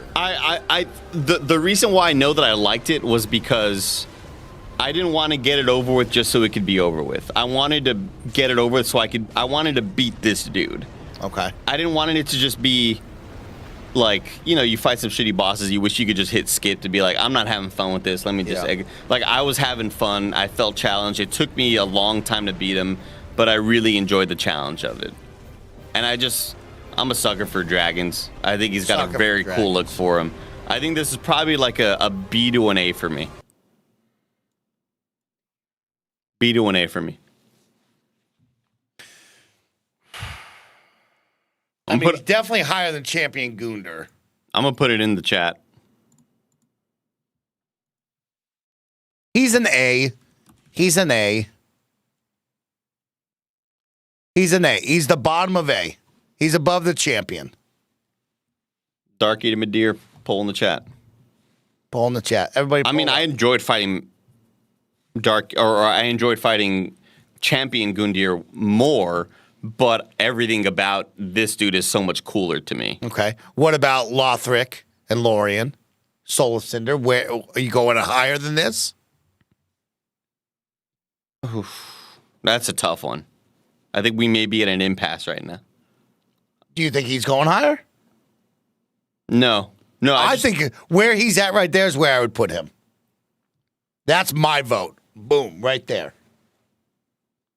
The cutscenes are undeniable with Lothric and Lorien. They're so badass. I just hated chasing this guy around. I thought the fight really was diminished by having to chase him around the map. A takes the vote. Okay. Are we all in agreement of where they're at? Do we like that? I like it there. I like that. Okay. I like it too. I think it's there. I think that's where it's at. All right, the final one, Andy. Oh shit, bro. Oh shit, what a fight this was, man. This is an insane arena. Who are we talking? Gale. Oh, no. Yeah, Gale? Slave Knight Gale. Yeah. Gale. Slave Knight Gale. This is an insane fight. Gale is an S to me. Salud. Gale might be the most fun to fight against. Moveset in all, like, I'm talking just like mano-y-mano. I'm fighting a dude who wants to kill me. Yeah. And I'm trying to kill him before he kills me. I think he's not only got the cutscene, he's not only got the presentation, he's not only thought of like he's the final boss of Dark Souls 3. Yeah. But he's, more importantly than all that stuff, which is all very important, he's fun as shit to fight. He's got an awesome moveset. He's just sick as shit. He's got an iconic look. A shitty arena. I don't like the arena. Too big. But you have the choice to fight him wherever you want. But Yeah. like, if you're trying to fight him down below, you have to run all the way down there. Because the upper area is not flat. It's an uneven playing field of a hill into a divot down below and then a mini hill on next to it. Yeah. So then you have to run over that to get to the flat ground. I just wish it wasn't like, hey, here's this giant fucking area. The fight itself is awesome. I agree with you on that. He's cool as can be. He's cool as difficult. shit. He moves. Mike, you just kept running back for the 8 million souls you kept dropping. That's on you. Well, no, I mean, like, look at the arena, right? Like, I like it down here. I think it's a cooler look down there. This guy's not even fighting down below. He's fighting up top. I just like the look down below. Dude, he's so badass. This is the he is easiest fighting S down tier. below. This is... Fuck, man. He's good. This is below Sister Friede, above Nameless King for me. Above Nameless King for me. Above Nameless King? Yeah. Yeah. That's where you and I differ. Yeah. Nameless King above this guy. Damn, really? Yeah. I'll tell you what also threw me off about Nameless Yeah. King. The invisible floor. Didn't like that. It would throw me off depth perception wise. Okay, okay. Where I'm like, I don't know how close you are to me because I can't see your shadow or like where I'm standing, you know? But that's like a tiny little thing. Look, the fucking so sick, bro. I'm gonna put up a poll and just be like, Put up a poll. I want to know where they want it. Let's take a look at where we're at. So up at the S tiers, I'm just gonna put, we have Abyss Watchers, Nameless King, Sister Friede. I'm gonna put Gale S tier, and I'm gonna put 1, First. 2, 3, or 4. second, Yep. third, or fourth. That's what I want to know. That's what I want to know, chap. He's so cool, man. He has a crossbow and a cape. He does, man. Let's rank it. Chat, let's rank it. Where does he go? First is in the lead, 10, 8, 7, Wow. 11, 8, 7. Okay. I'm going to go vote for S for first. Vote. Vote up. Vote up. Oh, wait, no, I'm going to vote for second. I'm voting for third. That's where my vote's at, chat. Because I think I think I like the Sister Friede, like, cutscenes more and the arena and the look and the Yeah, powers. yeah. And I like the sister a lot more. I like Nameless King more. It's all tied. All three are tied at 16 apiece. I just voted for second. Put your votes in. Put your votes in. Second and third tied. 17, 17, 16. This is as like, it doesn't get much closer than that. Who has beat this game in the office? Only you and me. Not Baird or Blessing? Bunch of fake gamers. So nobody can vote on this? Nobody can vote. Who's your soul's? Call up Tamor. Call up Tam right now. I like he this. gets a vote. I like Call up this. Tam. We'll have Tam vote. I love this. Call Tam. This is how we end our Dark Souls 3 rankings right now. Is Tam will be the chooser. You keep vamping. Yes, of course. Ladies and gentlemen, thank you so much for tuning in to another Monday Just Chatting stream. Of course, if you like us just chatting on Mondays, please watch, you're about support, to be on the Kinda Funny engage. stream right We now, want to Kinda talk Funny with game all of you stream. and have some fun. So please, if you like this, let me know because I'm trying my best to give you that morning show Internet Explorers vibe. But here we go. Let's hear the final vote. He's for ready Dark for Souls this. 3. He's ready. Have you teed him up? Tee him up. Tomorrow Hussein, we ranked all the Dark Souls 3 bosses. Yes. Okay. We need to know, where does Slave Knight Gale go in the S rank tier? Because we were putting him in S. And I'll tell you where what else is in S right now. Sister Friede, Nameless King, Abyss Watchers, and Dancer of the Boreal Valley. Where does Gale go amongst those four? Firstly, I'm very disappointed that you didn't call me in for this. Sorry. But we'll deal with that. It's a great call. Yeah, we have to get him involved. So I think Gale goes number 1. Whoa! Yes! Yes! Holy shit! That's crazy! You're the best, Tab. We love you so much. Yeah, Everybody dude. follow Tamor H. Let's go. Slave Knight Gale is probably the best boss in the entire franchise. Maybe. I could make an argument for that. I love that. But yeah, number 1. Wow. I love that. Thank you, Thanks, Tab. Tam. Also, the story, unreal. Enjoy. He's just so sick. We love him. We love you, Tam. Thank you, Tam. All right, chat. Well, there is your official Dark Souls 3 boss rankings from Mike and Andy here at Kinda Funny. As you take a look, S all the way down to F. We chronicled them all. We talked about them all. I finished Dark Souls 3. Andy's already played it, so I thought, you know what? Since the Jabroni boys are together, let's rank some Dark Souls bosses. And clearly, we have more Soulsborne bosses to rank later on when we do more of these. Now that we look at this, take a look. Can we just make an adult decision right now? Say the word. And say that Abyss Watchers and the Dancers should go at the top of A. That's just me, chat. I'm just saying that we look at the S rank, and I feel like there are different tiers in the S rank now. You're calling them the big three. I think that makes sense. I'm all right with that. And then you put Champion Gundyr in B. You know exactly what I wanted, yeah. I think that makes sense. Much better. Much better. Take a photo. This, ladies and gentlemen, is the official Kinda Funny Dark Souls 3 boss rankings from S to F. We went down the whole list, and this is what we got for you. So enjoy it, all right? How do Yorm get so high? Because his lore is so badass, so and the moment with Sigurd, it's just so cool. It's up there. It's up there. It's so sick. Let us know in the comments below if we missed it or we got it right. Andy, let's finish out the podcast/stream with some quick fun clips for you. Okay, I really need to go to the restroom, man. Do I have Let's play one or two. All right, I'll play you just the good one, okay? Here's the good one for you.